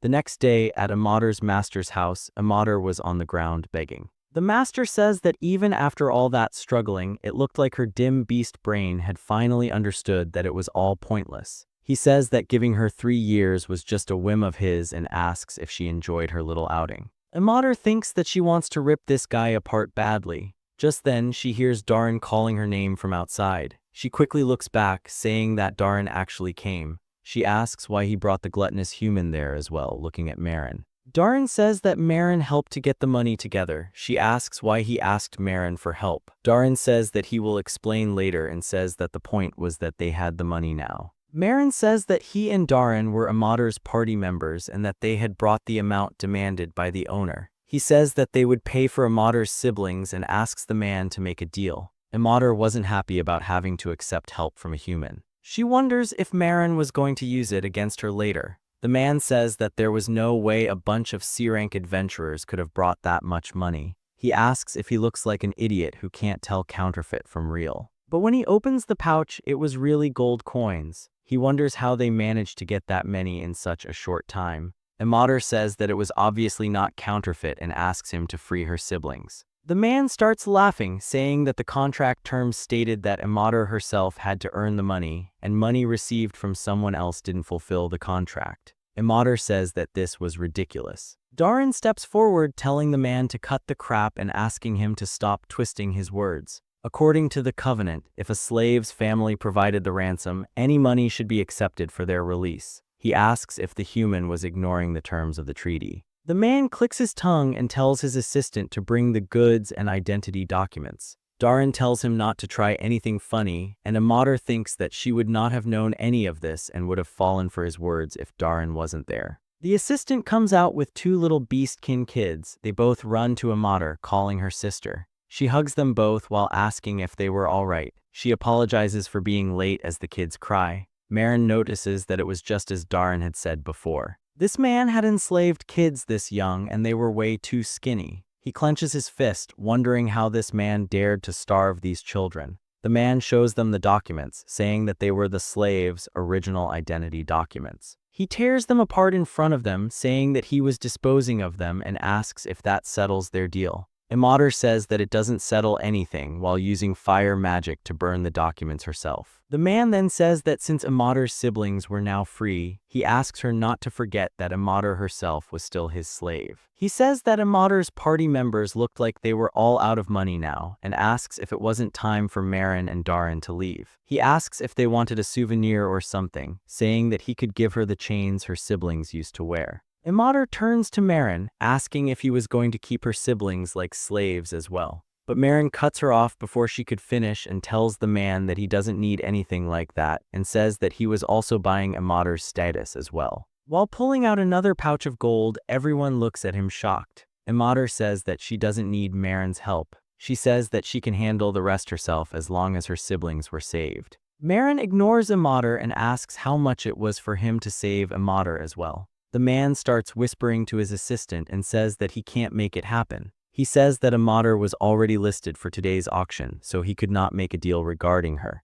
He tells Marin and Darin to go buy her themselves at the auction house. Amater asks what the man means. She says that nobody said anything about her being put up for auction. Darin yells at the man to quit lying, saying that they won't buy his lies. The man laughs, saying this was his legitimate right. He says that buying and selling slaves was entirely up to the owner, and that the contract stated that legal trading was his prerogative. Darin calls the man a dirty scumbag. Marin wonders how childish this man's brain could be. He thinks that the auction bit was probably just a lie he cooked up, not wanting to sell Amater. He wonders if the man wanted to torture Amater this badly. Marin agrees to his terms, saying that they would buy Amater's freedom at the auction. Amater asks what Marin means by that. He tells her not to act rashly and to just wait, saying that he had a plan. Amater asks why he was going this far to help her. Marin sees a vision of when he was young. The sister from the nursery calls him Charlotte and tells him that every child needed a guardian, that young and immature kids needed an adult to guide and protect them. She says that it applied to him as well. While patting his head, she says that every child born in this world deserved protection. She asks if that wasn't the reason for living. She asks if he wasn't the only one who could keep these kids safe. Marin tells Amater that saving her siblings wasn't enough. He asks her not to leave her siblings all alone and tells her to stay by their side to feed them and guide them. Amater says that she will give it a shot. She says that she won't forgive him if he loses after talking big just now. Darin says that he wasn't satisfied, but since Marin had a plan, he was willing to follow his lead. The two of them leave, saying that they would see Amater at the auction. The man tells Amater that she seems to have gotten some reliable pals and asks if she thought that those nobodies could actually free her. He asks if she thought that he would just auction her off and sell her. He forcefully raises her head, saying that she can struggle all she wanted, but she couldn't escape him. He says that she would eventually come crawling back to him. She asks what he was scheming as he walked away. The man tells his assistant to call the merchant support team and tell them to get something ready. On the day of the auction, a criminal slave is displayed, arrested for multiple violent crimes. His starting bid was 4 gold. Darin says that he had talked with the staff and found out that the average price for a beastman was around 8 to 9 gold. He says that even if it topped 10 gold, his funds would cover it. The man sitting behind them listens to their conversation closely. The demi-human race auction begins. Amater is shown as a wolf beastwoman from the frontier, a gladiator slave who had become a hero in the Colosseum, along with cleric healing skills. Amater thinks that her owner definitely pulled some dirty tricks and tries to look for a way to tell Darin and Marin fast. The auctioneer says that she was sturdier than humans and way stronger. Her owner says that it was finally time. He says that the trash C-rank pals of Amater had already blown their cash and thinks that they shouldn't have much left. With a wide grin, he asks if they thought they could buy Amater, calling them insolent brats. He says that he won't let them have their way as the man sitting behind Marin and Darin raises his hat. The auctioneer says that the starting bid for Amater was 6 gold and 30 silver. The man sitting behind them quickly raises his board. The auctioneer asks what the man's bid was. He immediately bids 20 gold coins. Amater falls to her knees hearing the high number, thinking that there was no way her friends had more than 20 gold. Darin says that this must be a lie, saying that the average was 8 to 9 gold. Number 21 raises his board and asks what the bid limit was. The auctioneer says that humans were capped at 30 gold and other races were capped at 50 gold. Marin says that he bids 50 gold on Amater in that case. Darin asks what Marin was doing. He asks if Marin hadn't said that he only had 10 gold left. Marin says that he never said he was broke like that. He says that he never trusted Amater's master in the first place. The auctioneer looks at them with suspicion, thinking that Marin clearly looked like he couldn't pay that much. He thinks that Marin looks like someone who would pay in installments. He tells Marin that the auction house policy required immediate payment and asks Marin to bid only what he could pay right now. Marin turns and starts walking without saying a word. The man sees Marin coming up to the stage and says that he can't just come up there. Imader asks what Marin was thinking of doing. Marin starts dropping the gold coins from his storage and asks if that was enough. Imader's master leans over the edge of the railing, asking how a mere C-rank adventurer actually had 50 gold coins. The auctioneer quickly says that Imader was sold after seeing the mountain of gold coins on the stage. Back at the inn, Imader's siblings run to her. She says that she was glad that the two of them were safe and tells them that it was all over now, that they were finally free. Darin asks why Marin never told him that he was loaded like this. Marin says that Darin never asked how much gold he had. Darin says that he was just glad that it all worked out. Imader calls him and thanks him sincerely, saying that he had saved her siblings and her, and that she didn't know how to even repay him. Her little siblings smell something tasty and jump onto Marin, saying that they smell meat.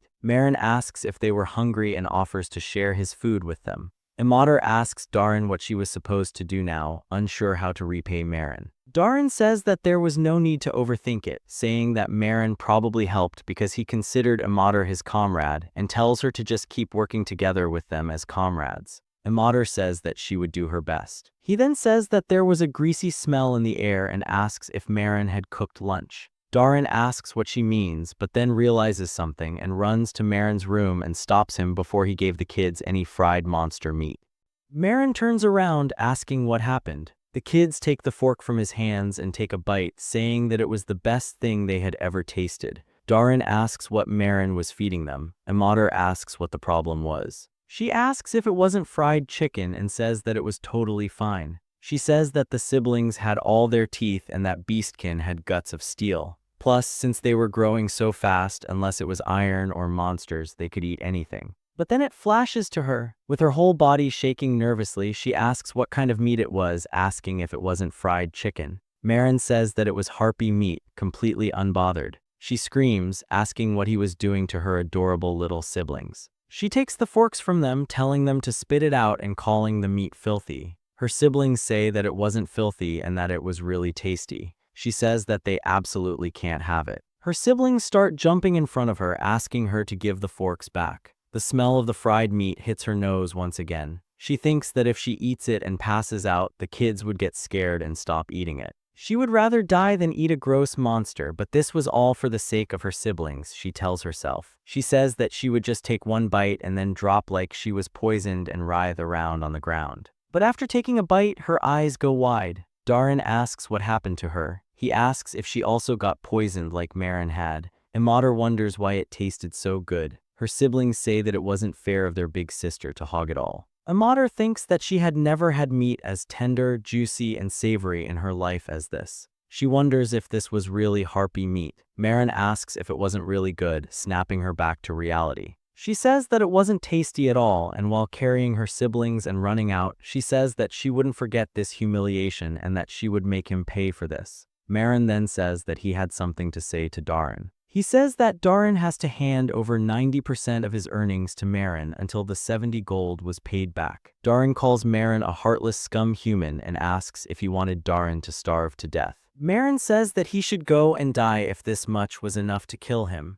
Then he tells Darin to hand over the reward they talked about. While walking through the forest, Marin asks if they really needed to come out to the woods this late at night. Darin says that there were too many eyes in the city and that the spirits didn't like that kind of atmosphere. Marin says that he still doesn't understand how Darin was about to grant an attribute blessing. Darin says that Marin seems aware that this was no common feat. He asks Marin to lose his gloves as the blessing needed bare skin to take hold of. Marin takes his gloves off as Darin explains that elves who were conceived within a forest were born with a spirit's blessing. The blessing's attribute determined their innate aptitude. That bonded spirit stayed with the elf for life like a guardian. By asking that spirit, one could grant a spirit's blessing to others. Usually, elves exchanged blessings with a partner or gave it to a child or a lifelong savior. Marin says that he didn't know it was this huge and asks if it was all right for Darin to use it on him. Darin says that Marin was truly his savior, as Marin had fulfilled his wish to save his kin from human oppression twice.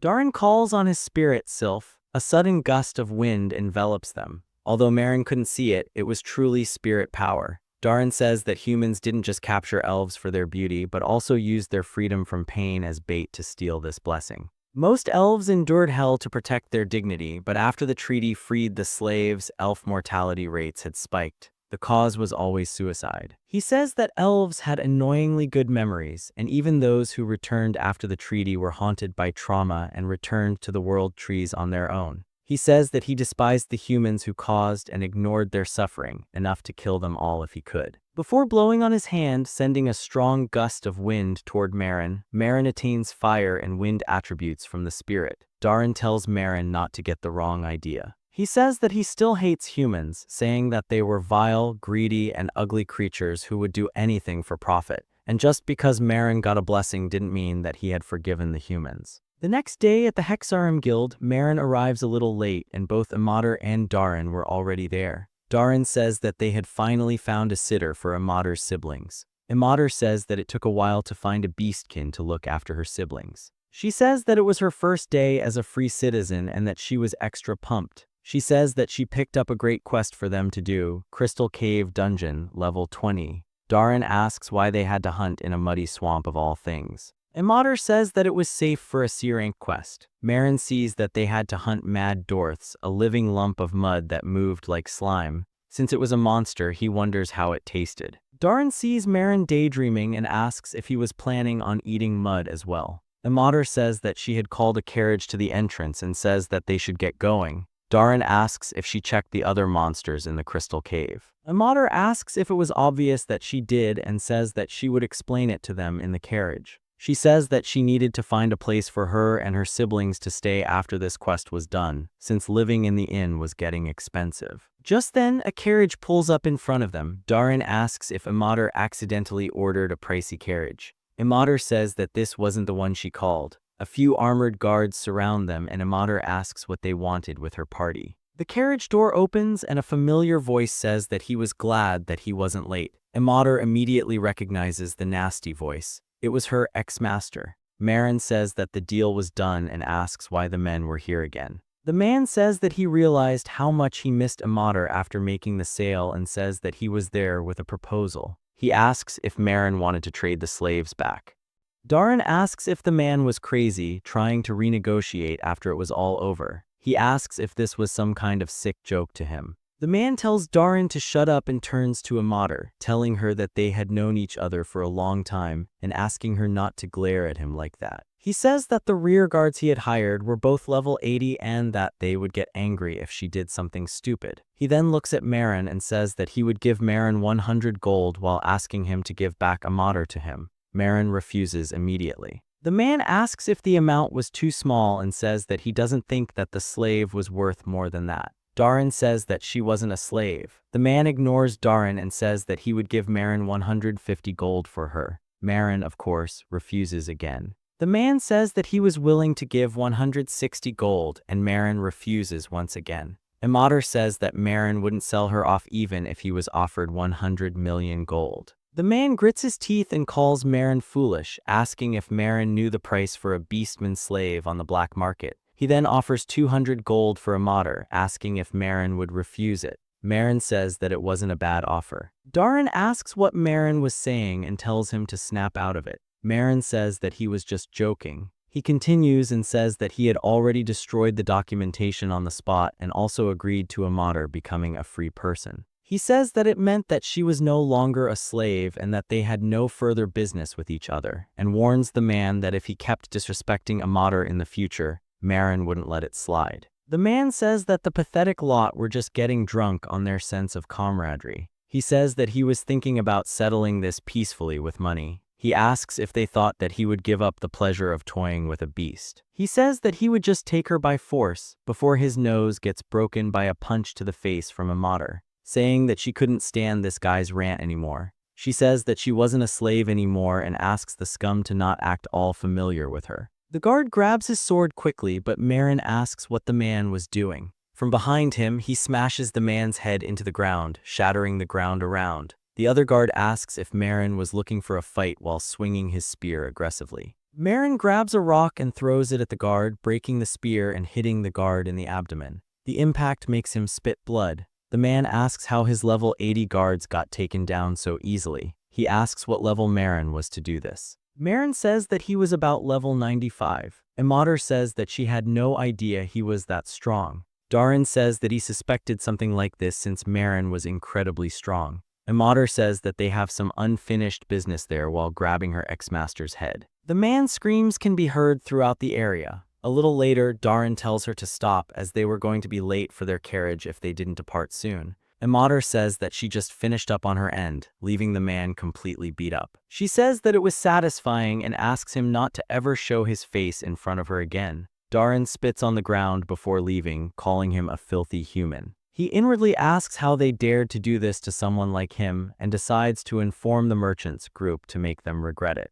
But Marin steps in front of him, saying that the rumor of him killing people had made it hard for him to find a party, and that it was a bigger hassle to find a party than to crush one merchant's group. He warns the man not to lay a hand on the party he finally found. He kicks the man's luxurious carriage, destroying it in an instant, saying that it was a warning for the man to know his place. Later, inside the dungeon, surrounded by mud monsters, Darin says that these monsters were weak to fire and asks someone to light a fire. Imader says that she's got it. Darin says that this wasn't what he meant, but she was already late. She uses her Inferno's skill inside the cave. After the fire settles, Darin asks why she uses skills that she doesn't even practice. Imader says that Darin doesn't need to praise her this much. He quickly asks which part of what he said was a praise to her. Meanwhile, Marin collects some of the monsters in a bowl. Imader asks if Marin was really going to eat the mud, saying that she still hasn't learned the healing skill, so she couldn't help him if he collapsed again like last time. Darin says that last time it at least looked like food, but now it was literally mud. Marin smells it. Although he thought it would smell like earth, it was odorless. He thinks that even the taste might be different before taking a bite. It felt like chewing and spitting out gum-flavored modeling clay with a runny texture. He opens his storage to pull out the rest of the fried harpy meat instead. Imader comes up to Marin and says that she wanted to thank him once again for saving her and her family. She says that she would steadily save up money to pay him back from then on. Marin says that she doesn't need to pay it back since she had little siblings to feed. She asks if he hadn't spent too much money for them. Darin says that he also wanted to ask how Marin got that much money. He asks if Marin really got involved in some dangerous work like poaching, as he had mentioned. Imader, surprised, asks if he really did that. Marin shakes his head, saying he didn't do anything like that and that he just sold the keepsake he got from an old comrade. Imader's ears fall hearing that. Marin continues and says that he held onto it to see if it helped with his memories, but then decided it was fine to get rid of it when he needed money. Imader asks why Marin would sell even such an important thing. She clenches her fist, saying that even if she paid him back, it wouldn't bring back the item he sold. Marin says that it was fine. He says that Darin and Imader were now his comrades and that they could repay him by just partying with him in the future. Imader asks if it was really enough. Marin says that it was nice to have a team leader. Imader springs up, tail wagging, saying that she won't be depressed anymore and promises to do her best as the team leader. She then says that she had heard that Darin had bestowed a blessing on Marin. Although she knew they became adventurers together, she asks if they knew each other for a long time. Darin says that it wasn't different from the time he had known Imader. He says that he bestowed the blessing as the price for a contract. She asks if he did that for a human whose face he didn't even know. On the topic of face, she asks why Marin always had a lid on his face. Marin says that he had personal reasons. Then he notices her sneaking closer and asks what she was doing. She says that she wanted to know what was hidden inside the helmet. She then turns around, asking if he had some big scar or something. Darin tells her not to pry into things her comrade didn't want to show just because she was curious. She says that if it was a scar, an adventurer should wear it like a medal. Darin also says that Marin hid his identity a little too much. He says that if someone was interested in him, it also meant that they wanted to get along with him, and asks if it wouldn't be okay for him to open up a little. Marin looks down at the ground for a second before sensing something. There is a sudden explosion of crystals behind them. Everyone springs up after him. It was a crystal tail. Darin shoots an arrow into its eyes and Imader breaks its spine with a punch. She quickly turns and asks if Marin was all right. Darin asks Marin to lift his head and notices that Marin was bleeding through his helmet. He says that the crystal shards were inside Marin's eyes.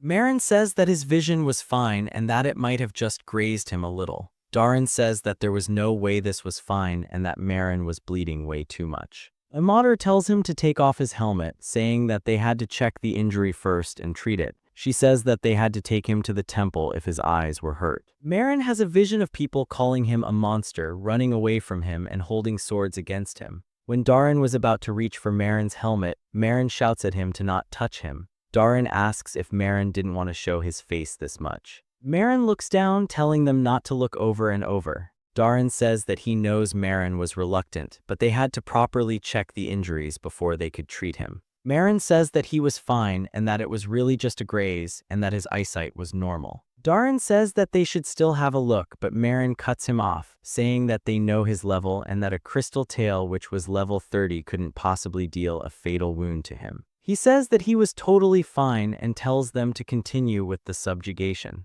Both Darin and Imader look at each other for a second before Darin says that he understands and asks Marin to not push himself too much. Imader uses a simple heal spell through the helmet while telling Marin to let them know if his pain got worse. They also apologize for trying to take his helmet off after all he said. Marin nods while apologizing for yelling at them. Later, back at the guild, Daisy confirms the completion of the request they took. She then asks if something happened, noticing the difference in mood. Imader says that nothing happened. She then asks if Marin was really not going to the temple. Darin says that they should call it a day and rest, since they also had to keep an eye on Marin's condition anyway. Imader says that she understands and prepares to go to the inn when the door to the guild springs open and a woman runs in, saying that there was an emergency. A man asks what happened. The woman takes a few breaths before saying that a new dungeon had been confirmed in the forest region on the border of Adorama and the capital. She says that it was an open-type dungeon and its name was Dryad's Flower Garden. Darin asks why it just came out of nowhere. Imader says that there were a lot of other parties present, so the guild would take care of it. She says that they should head back to the inn quickly. Marin says that they should join the subjugation. Both of them look at him, surprised, and ask what he means and if he is sure to go without even resting. Marin says that he was thinking about something more important. They go to the entrance of the dungeon where a blonde man asks all the parties to gather in front of him, saying he would start with a brief about the dungeon conquest. Some random person asks if his friend heard that the first person to find the dungeon was beaten up so badly by that boss that he ended up in the temple. The friend says that he heard there were 2 bosses and that they were 2 dryads of all things. Marin thinks that dryads were plant-type monsters, and since they were vegetables, maybe he could make salad or pickles. Imader tells Darin that if the others saw Marin eating monsters, their party's reputation would be ruined. Darin says that they should just pretend that they didn't know who Marin was in that case. Marin quickly turns around and says that he would make a dish for Darin since he never got a chance to cook a vegetarian meal. Darin says that he didn't need this type of concern. The blonde-haired man says that the others should know by now that there were 2 bosses in this dungeon, and if that was true, then it would be a tough battle with their low numbers. However, he says that there was no need to worry. He says that they had Anchorman de Ryseric, the first hero, with them. He says that the subjugation was safe under his lead. Marin asks what he means by hero. Darin asks if Marin doesn't even know about the heroes and asks how Marin was much more ignorant of the world than even him. Darin says that a hero is a collective term for those who hold a title of hero, but the normies called the heroes out of respect. Some people are terrified by the appearance of heroes because the very existence of heroes can be said to foretell the resurrection of the king of all monsters, the Demon King. He continues and says that when the time comes, the heroes who stand against the Demon King would be useful. He says that the heroes were always given special treatment by nations and guilds and were viewed favorably. Marin uses appraisal on the hero. The man had notably many breaker titles from first-time dungeon clears. Marin says that he had seen a hero once before. Darin says that there were 5 heroes found so far, the second one was killed, and the 4th hero was taken out by a monster, so there were 3 left now. Marin stays silent after that. Inside the dungeon, they get attacked by giant bees. A man tells them to hold them back and not let them reach the main unit. Darin starts shooting them down one by one rapidly. The ones that got close were killed by Imader's punches and Marin's sword. Members of the other parties say that Marin's party looks pretty good. Another member says that he heard their party's name was messed up and thought that they would be unreliable, but they were really good. Imader hears them talking about her party and says that it seemed like their party's good name was spreading. Darin says that it wasn't a compliment and asks her to focus on the battle. He says that according to the plan, as the hero and the B-rank party took down the two bosses one by one, their role was to block the other monsters approaching them. Imater says that she knows that. Meanwhile, the main team fighting the Dryad is struggling. The leader says that their B-rank party can't be losing face like this. He tells his team to keep the monsters occupied until the hero was done dealing with the other one. The hero dodges past the vines and runs straight toward the Dryad. He says that it was the end for the boss monster while cutting it into pieces. The B-rank party leader says that it was to be expected of the hero. The healer says that the hero had incredible strength to be able to defeat the boss all by himself. The second boss grabs the first one's head, falls to its knees, and starts crying. The healer asks why the boss was getting so loud and if the boss monster was showing kinship. The leader asks why she cares, saying that they should just join the hero and take the other one out easily as well. The ground below them starts cracking open and vines and roots start popping out of the ground. The leader asks what was going on, getting caught by the vine. The healer quickly runs away while screaming. Marin seems to be aware of the pattern of the two bosses and the reaction shown by the other boss after the first one got taken out. He thinks that this is a kind of dungeon where they have to defeat both bosses simultaneously.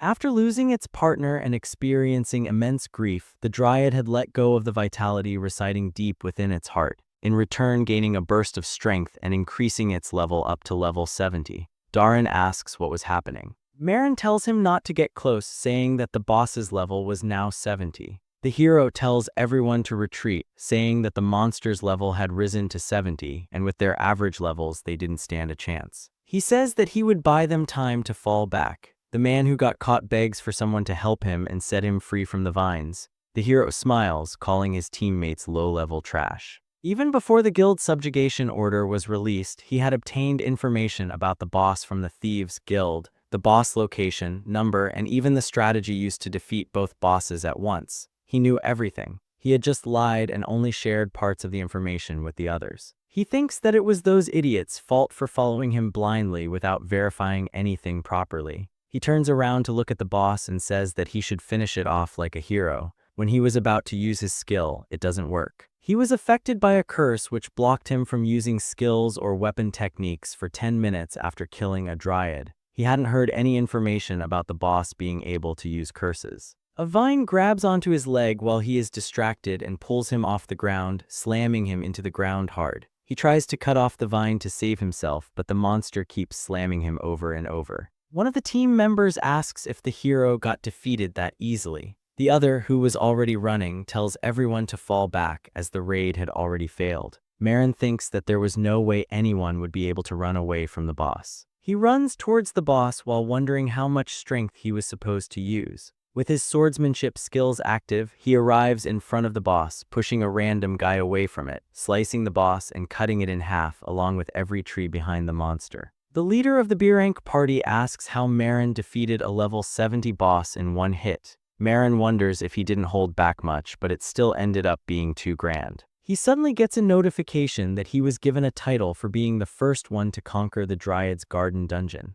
Darin and Imater arrive after following him as fast as they could. Imater proudly says that they left the injured people behind since they were all humans. She then says that it was amazing how Marin blew away the whole area. Darin asks if Marin wanted to show off his level and says that Marin sure was quite flashy. Marin says that he didn't intend for this. Then someone calls Marin from behind. The B-rank party members thank him for saving them. They say that they weren't expecting someone so strong in a C-rank party. He asks if it wasn't their party that also helped keep the bees at bay for the B-rank party. They say that it was truly amazing for him to defeat a strong boss with a single strike. Marin says that it wasn't a big deal. Some of the other people start asking if Marin wasn't the person who was rumored to eat monsters and also the one with the Kinslayer title. Darin and Imater spring into action and start yelling at the ungrateful humans. Darin asks if it was customary for humans to return favors with insults. Imater says that she saw this guy running away earlier, so his legs seemed to be fine, but his mouth needed some work, which she could gladly fix. They drive the humans away, telling them to get lost. Darin tells Imater to throw salt at the ominous humans. Another party goes to the hero, asking if he was alright and offering him a hand. The hero was gritting his teeth, wondering how Marin killed the boss with one blow. The hero couldn't even see Marin's level with his appraisal. He wonders if Marin used some kind of trick to snatch his dungeon-conquering title. He inwardly says that he would make Marin pay for this. Back at Marin's inn, he cracks open some weird fruit with a hard shell. They looked smooth and glossy, and each nut was the size of his fist. They were lucky enough to run into a treant, a tree monster, on their way back to the inn. He thinks that the chestnuts from the treant should also taste good. He peels off the hard outer layers and the softer inner skin one by one until he reaches the middle. He boils the chestnuts in water until they are half-cooked. He takes them out halfway and puts water and sugar in another pot, boiling it on high heat to make a syrup. Then he puts the chestnuts into the syrup and sautés them while basting with the syrup so they get evenly coated. After a while, he closes the lid, letting them soak in the syrup as they cool down slowly inside the pot, and repeats the syrup process 3 times to make treant Marin glace. He was super satisfied with the glossy sugar coating, and the size of the chestnut could fill his mouth in one bite. He lifts his face cover to take a bite and is surprised at the taste. The chestnuts were soft and chewy after being soaked in syrup and boiled down. It was a moving taste. He thinks that he shouldn't be eating something this delicious all by himself. Tyrant says that he was wondering what it was in the middle of the night and asks if Marin was cooking monsters again. Marin says that it was a fruit, so even a vegetarian like Tyrant could eat it. Tyrant says that it isn't a matter of being a vegetarian when it comes to eating monsters. He asks why Amater was. Marin says that Amater didn't like sweets and her siblings were sleeping, so he couldn't feed them either. Marin asks if Tyrant was really not going to eat this. Tyrant gives up and says that he was just going to eat one, saying that he felt sorry to say no after Marin stayed up this late just to make it for him. Once he takes a bite, his eyes go wide. He thinks that he had never expected a monster fruit to be this sweet, and the syrup matched the chewy texture perfectly. He wonders how a monster could taste this good. Marin asks if it wasn't delicious. Tyrant says that he wasn't just used to sweet tastes. Tyrant eats a few more and says that it was truly a flavor of autumn and asks what the dish was called. Marin says that it was called Marin glace. Tyrant sighs, saying, "Who names a dessert after themselves?" Marin says that it was the other way around. Marin then asks if Tyrant likes sweets. Tyrant says that his master taught him to suppress his appetite, and in his home forest he wasn't even allowed to eat strawberries, which were sweet. Marin says that she must have been very strict. Tyrant agrees, saying that this master was a very serious person. He says that she was still active as the captain of the guard in his home forest. He was about to say something about his master Rose, but Marin suddenly grabs Tyrant's hand. Tyrant asks what happened. Marin asks if she had pink hair and if she uses a spear as a weapon with an aptitude for water magic. Tyrant asks how Marin knows all that. Marin asks if they could go to Tyrant's home forest first thing in the morning. At the central continent's Asura Great Forest, Marin walks back and forth, uneasy. He had once taken a request with an elf who was the best friend of a wizard companion of his from long ago. He remembered her well because she used a spear, which was uncharacteristic for an elf. He wasn't expecting her to be Tyrant's master. Throughout their journey, he had asked many questions to Tyrant to confirm it was indeed the Rose he knew. He wonders what he was supposed to do if she didn't remember him. Marin notices her pink hair from far away. She turns around and calls him a human wearing a helmet, tall and slender like an elf. She says that her disciple had told her that Marin wanted to meet her and asks him to reveal his name. Marin was about to respond, but he corrects himself and says that his name was Charlotte. Rose's eyes go wide hearing that name. Marin says that he hadn't seen Rose in a long while. Rose smiles and laughs, saying that she hadn't heard the name Charlotte in a very long time. She asks if he had been well and how long it had been since they last saw each other.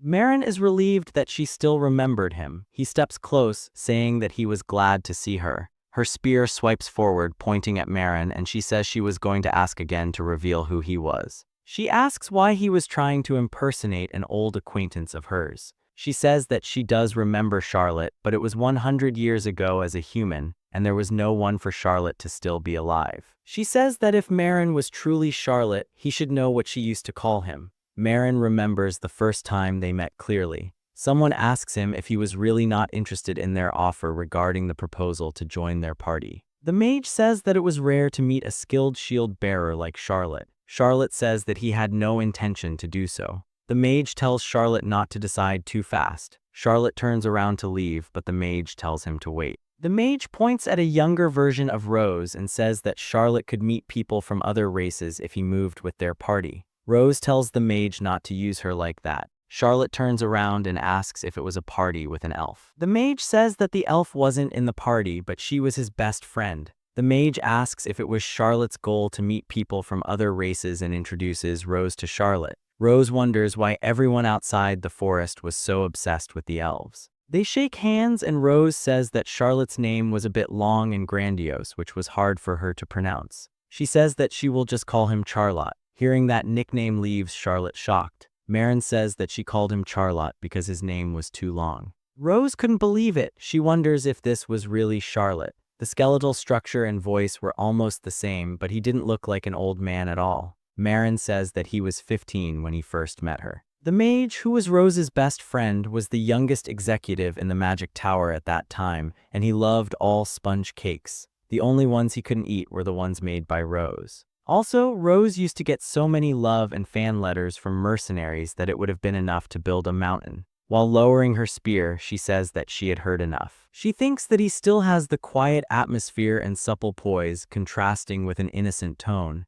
It was certainly Charlotte that she remembered, but it should be possible. She turns around and says that she understands that he was Charlotte now. She tells him to follow her as she wanted to confirm something. Marin looks at his reflection in some sort of yellow liquid. Rose says that she didn't have anything else to offer him, as this was where she just slept. Marin says that he didn't mind and asks if she was alone in a place like this. She says that she is, and that it was easier to handle security if she was closer to the entrance. Marin thinks that she didn't even look aged after 100 years. She then asks why Marin never took off his helmet, as Darin had told her. Marin says that he had his reasons. Rose asks if she could have a look at Marin's hands. Once he gives them to her, she says that it was strange seeing that he hadn't aged a day. She says that she wasn't expecting an elf like her to have weathered over the years, while a human had remained the same. She asks if her best friend Carls was also living without aging like Marin. Marin says that Carls wasn't alive, and not just him, everyone else in the party was also dead.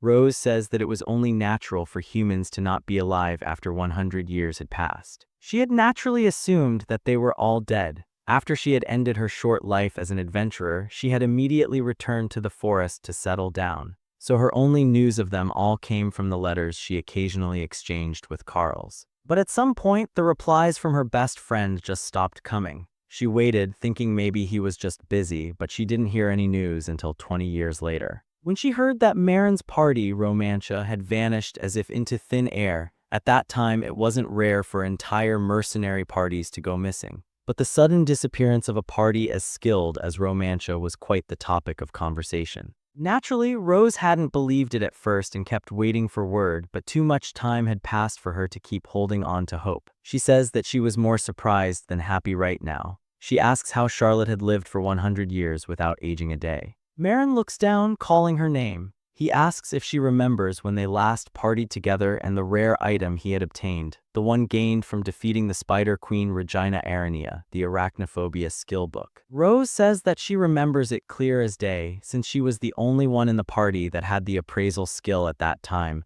and she was the one who appraised it for him. Marin clenches his fist and says that it was because of that look that he was still alive, and the reason for the death of his comrades as well.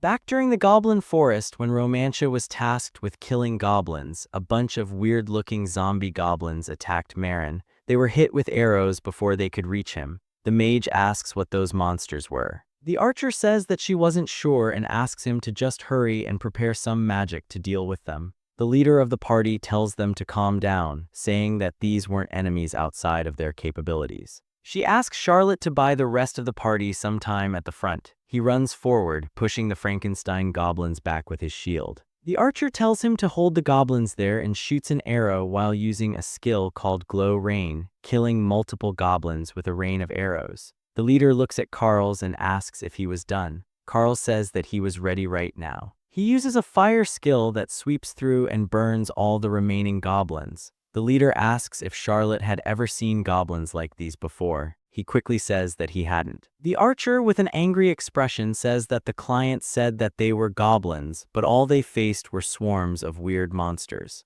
The secondary mage says that they could demand extra reward later. Carl says that they shouldn't be taking this lightly, saying that the monsters were too different from the information received. He says that they shouldn't proceed any further and should just take a corpse as evidence for now. A powerful voice says that it was a terrible scene. The hooded figure says that she spent quite a long time making these toys and that she wasn't expecting them to be eliminated this brutally. The archer asks who the lady was and says that this area was off limits due to a subjugation request. The team leader raises her hand to tell the archer to stop while calling Charlotte to the front. In a low voice, she says that there was something wrong with the hooded person and asks everyone to prepare for the worst. They all nod. The leader says that she and her party were official adventurers who accepted the subjugation request and that this forest was currently under access control. She asks the hooded person to identify herself immediately. The person slowly turns, saying they finally came. She says that her sense of time was different from humans, and that was why she hadn't noticed. She says that it troubles her when her test subjects, painstakingly made when she was away, were disturbed.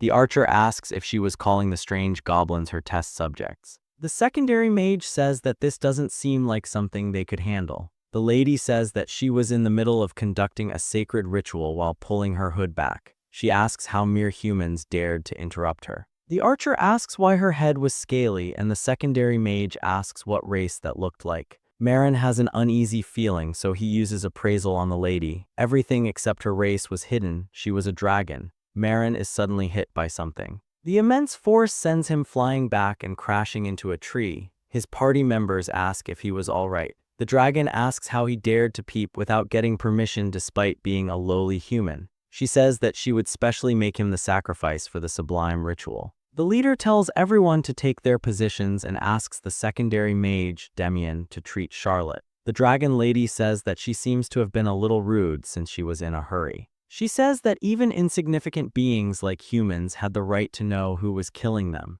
She says that she was the golden dragon, the dragon of wisdom, standing at the pinnacle of intelligence even among dragons. Carls asks what she was saying. The archer tells him to focus and asks him not to take his eyes off her. Carls thinks that the lady could take out Charlotte even without trying, meaning she was very dangerous even if she wasn't a dragon. He thinks that they had to run. By blocking her vision with magic, a bloody hand comes out of his abdomen, and the dragon says that she can see the mana traveling within him and asks if he was trying to use a spell. The archer draws her bow, calling the dragon a monster. The dragon whizzes past, leaving a massive wound on the archer's neck with her claw. The team leader couldn't even see the dragon moving around. She wonders what she was supposed to do against that. As they were about to be slaughtered at this rate, fortunately the two of them were still alive, and with Damien's wide-range healing skill, everyone could be saved. But she had to buy time and draw the dragon's attention. She asks what a dragon was doing in a forest like this and what exactly the dragon wished for. The dragon says that she only had one wish, the resurrection of the Demon King. She says that she, the golden dragon who understood the wisdom of creation, had a sudden realization one day. It was the fact that to truly purify this world, she had to wipe out the parasite known as humanity all at once. But there was another existence who had thought about this long before she had, the one who dedicated their life early on to fight against humanity. It was the Demon King. She says that she was preparing a sacred ritual to grant the Demon King's wish and resurrect him. In the midst of preparing the ritual, she had her heart stolen by him. She says that soon, when the Demon King was resurrected, she would become his consort. She says that she was the golden dragon who had fallen in love with the Demon King, and from now on, she wanted to be known as the dragon crazed by love, the mad dragon salvator. Damien thinks that the dragon had gone crazy. But while the dragon was yapping, he had gotten enough time to prepare a wide area healing magic. He was planning to heal everyone and then run away with his comrades. The ground starts shifting behind Damien while the dragon says that she was busy and that she didn't have time to play around with humans. A stone spear pierces through Damien from the back, killing him instantly. The dragon asks if he thought she wouldn't notice his petty tricks. The party leader appears behind the dragon, ready to swing. The dragon points her finger down and the party leader is pushed into the ground with crushing force. The dragon starts flying while saying that the humans looked like insects with their dying figures. She asks if she should tear their limbs apart and use them as test subjects. Marin thinks that there was no chance for them to win in a head-on fight. They were all about to die. But with the skill book he had, he could buy enough time for his comrades to escape. While clutching the grass in his hands, he awakens the skill and everything fades. When he regains consciousness, he sees and notices that he had a debuff active and he was holding onto a severed hand. He throws it away and looks around, asking what was happening. As he moves around, he accidentally hits a skull with his leg. When he looks down, he sees half-human, half-spider bodies of adventurers all around him, some covered in web, others freshly killed. He asks what was going on. He sees that one of the titles he had acquired was Kinslayer. He asks if that means that he killed all those people. The hand he had just thrown away had a glowing accessory. He sees that it was called the Shining Hand of the Saint, blessed by the priest and embedded with a purification stone that could remove one type of status abnormality once per hour. He quickly opens his skill list to see the details of the arachnophobia skill, a skill that allowed him to use the power of the ancient spider monster Arachne, by shedding his weak human skin to don the shell of the queen of all spiders. But it came with a special status which assimilated his mind with that of the monster's instincts while he was transformed. He asks if this was why he lost his reason and passed out and only woke up now thanks to the bracelet of the man he killed canceling the assimilation. He was glad to be awake. He looks at the man he had just killed, a human with the profession Holy Knight and many titles, among which hero was one of them. He had killed the hero who was supposed to be the hope of humanity. He looks around to see where his comrades were, since the last thing he remembered was fighting the gold dragon with them. But then he sees a familiar staff, next to which he sees the robes of the mage who used to be in his party. Now only a skeleton remained. Marin tells Rose that by the time he came to his senses, more than 100 years had passed. He says that, including her best friend and his own comrades among many others, he doesn't even know how many he killed, and for 100 years he couldn't tell anyone. Rose says that it must have been difficult for him. She tells him that he fought the dragon and used an unknown skill to try to protect his comrades, and that it was unfortunate that things didn't go the way Marin hoped. She says that no one would blame him for doing his best, even risking his life. Marin calms himself down while apologizing for bringing this up to her after this long. Rose says that it was fine, as she finally understood why he was still alive. Marin then says that the reason he doesn't take off his helmet is because, in his faint memories from the past 100 years, everyone who saw his face called him a monster. After living as a monster for 100 years, he thought his face must have become one too. He says that he hadn't even seen his own face in a very long time. He says that he deactivated the skill as soon as he woke up and thought about going to the temple in the capital to get purified, just in case.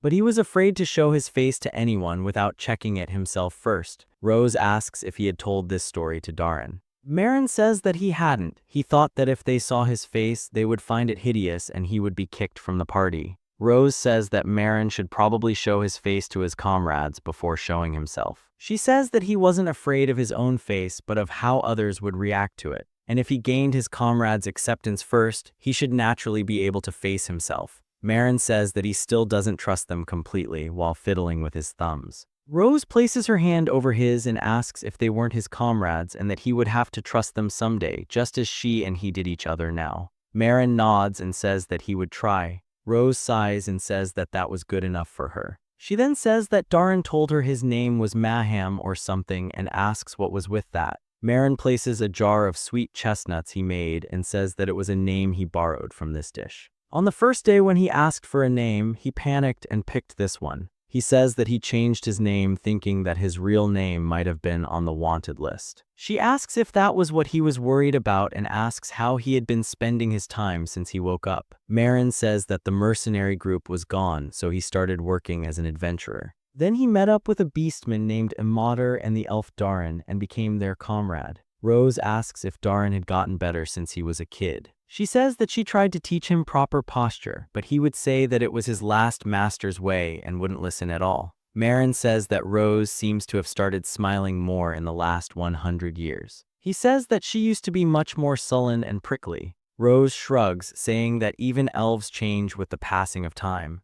Outside, while shaking hands, Marin says that he would make time to come visit Rose once again. Rose tells him to try visiting before another 20 years pass. She waves her hand, saying goodbye, almost calling him Charlotte, but corrects herself and calls him Marin instead. Marin says to her that he believes in his new comrades, and she thought that his comrades should already believe in him more than anyone else. She says that the rest was up to Marin. Marin wonders if he could someday show his face to Imater and Darren. He wonders if he could also change with the passing of time.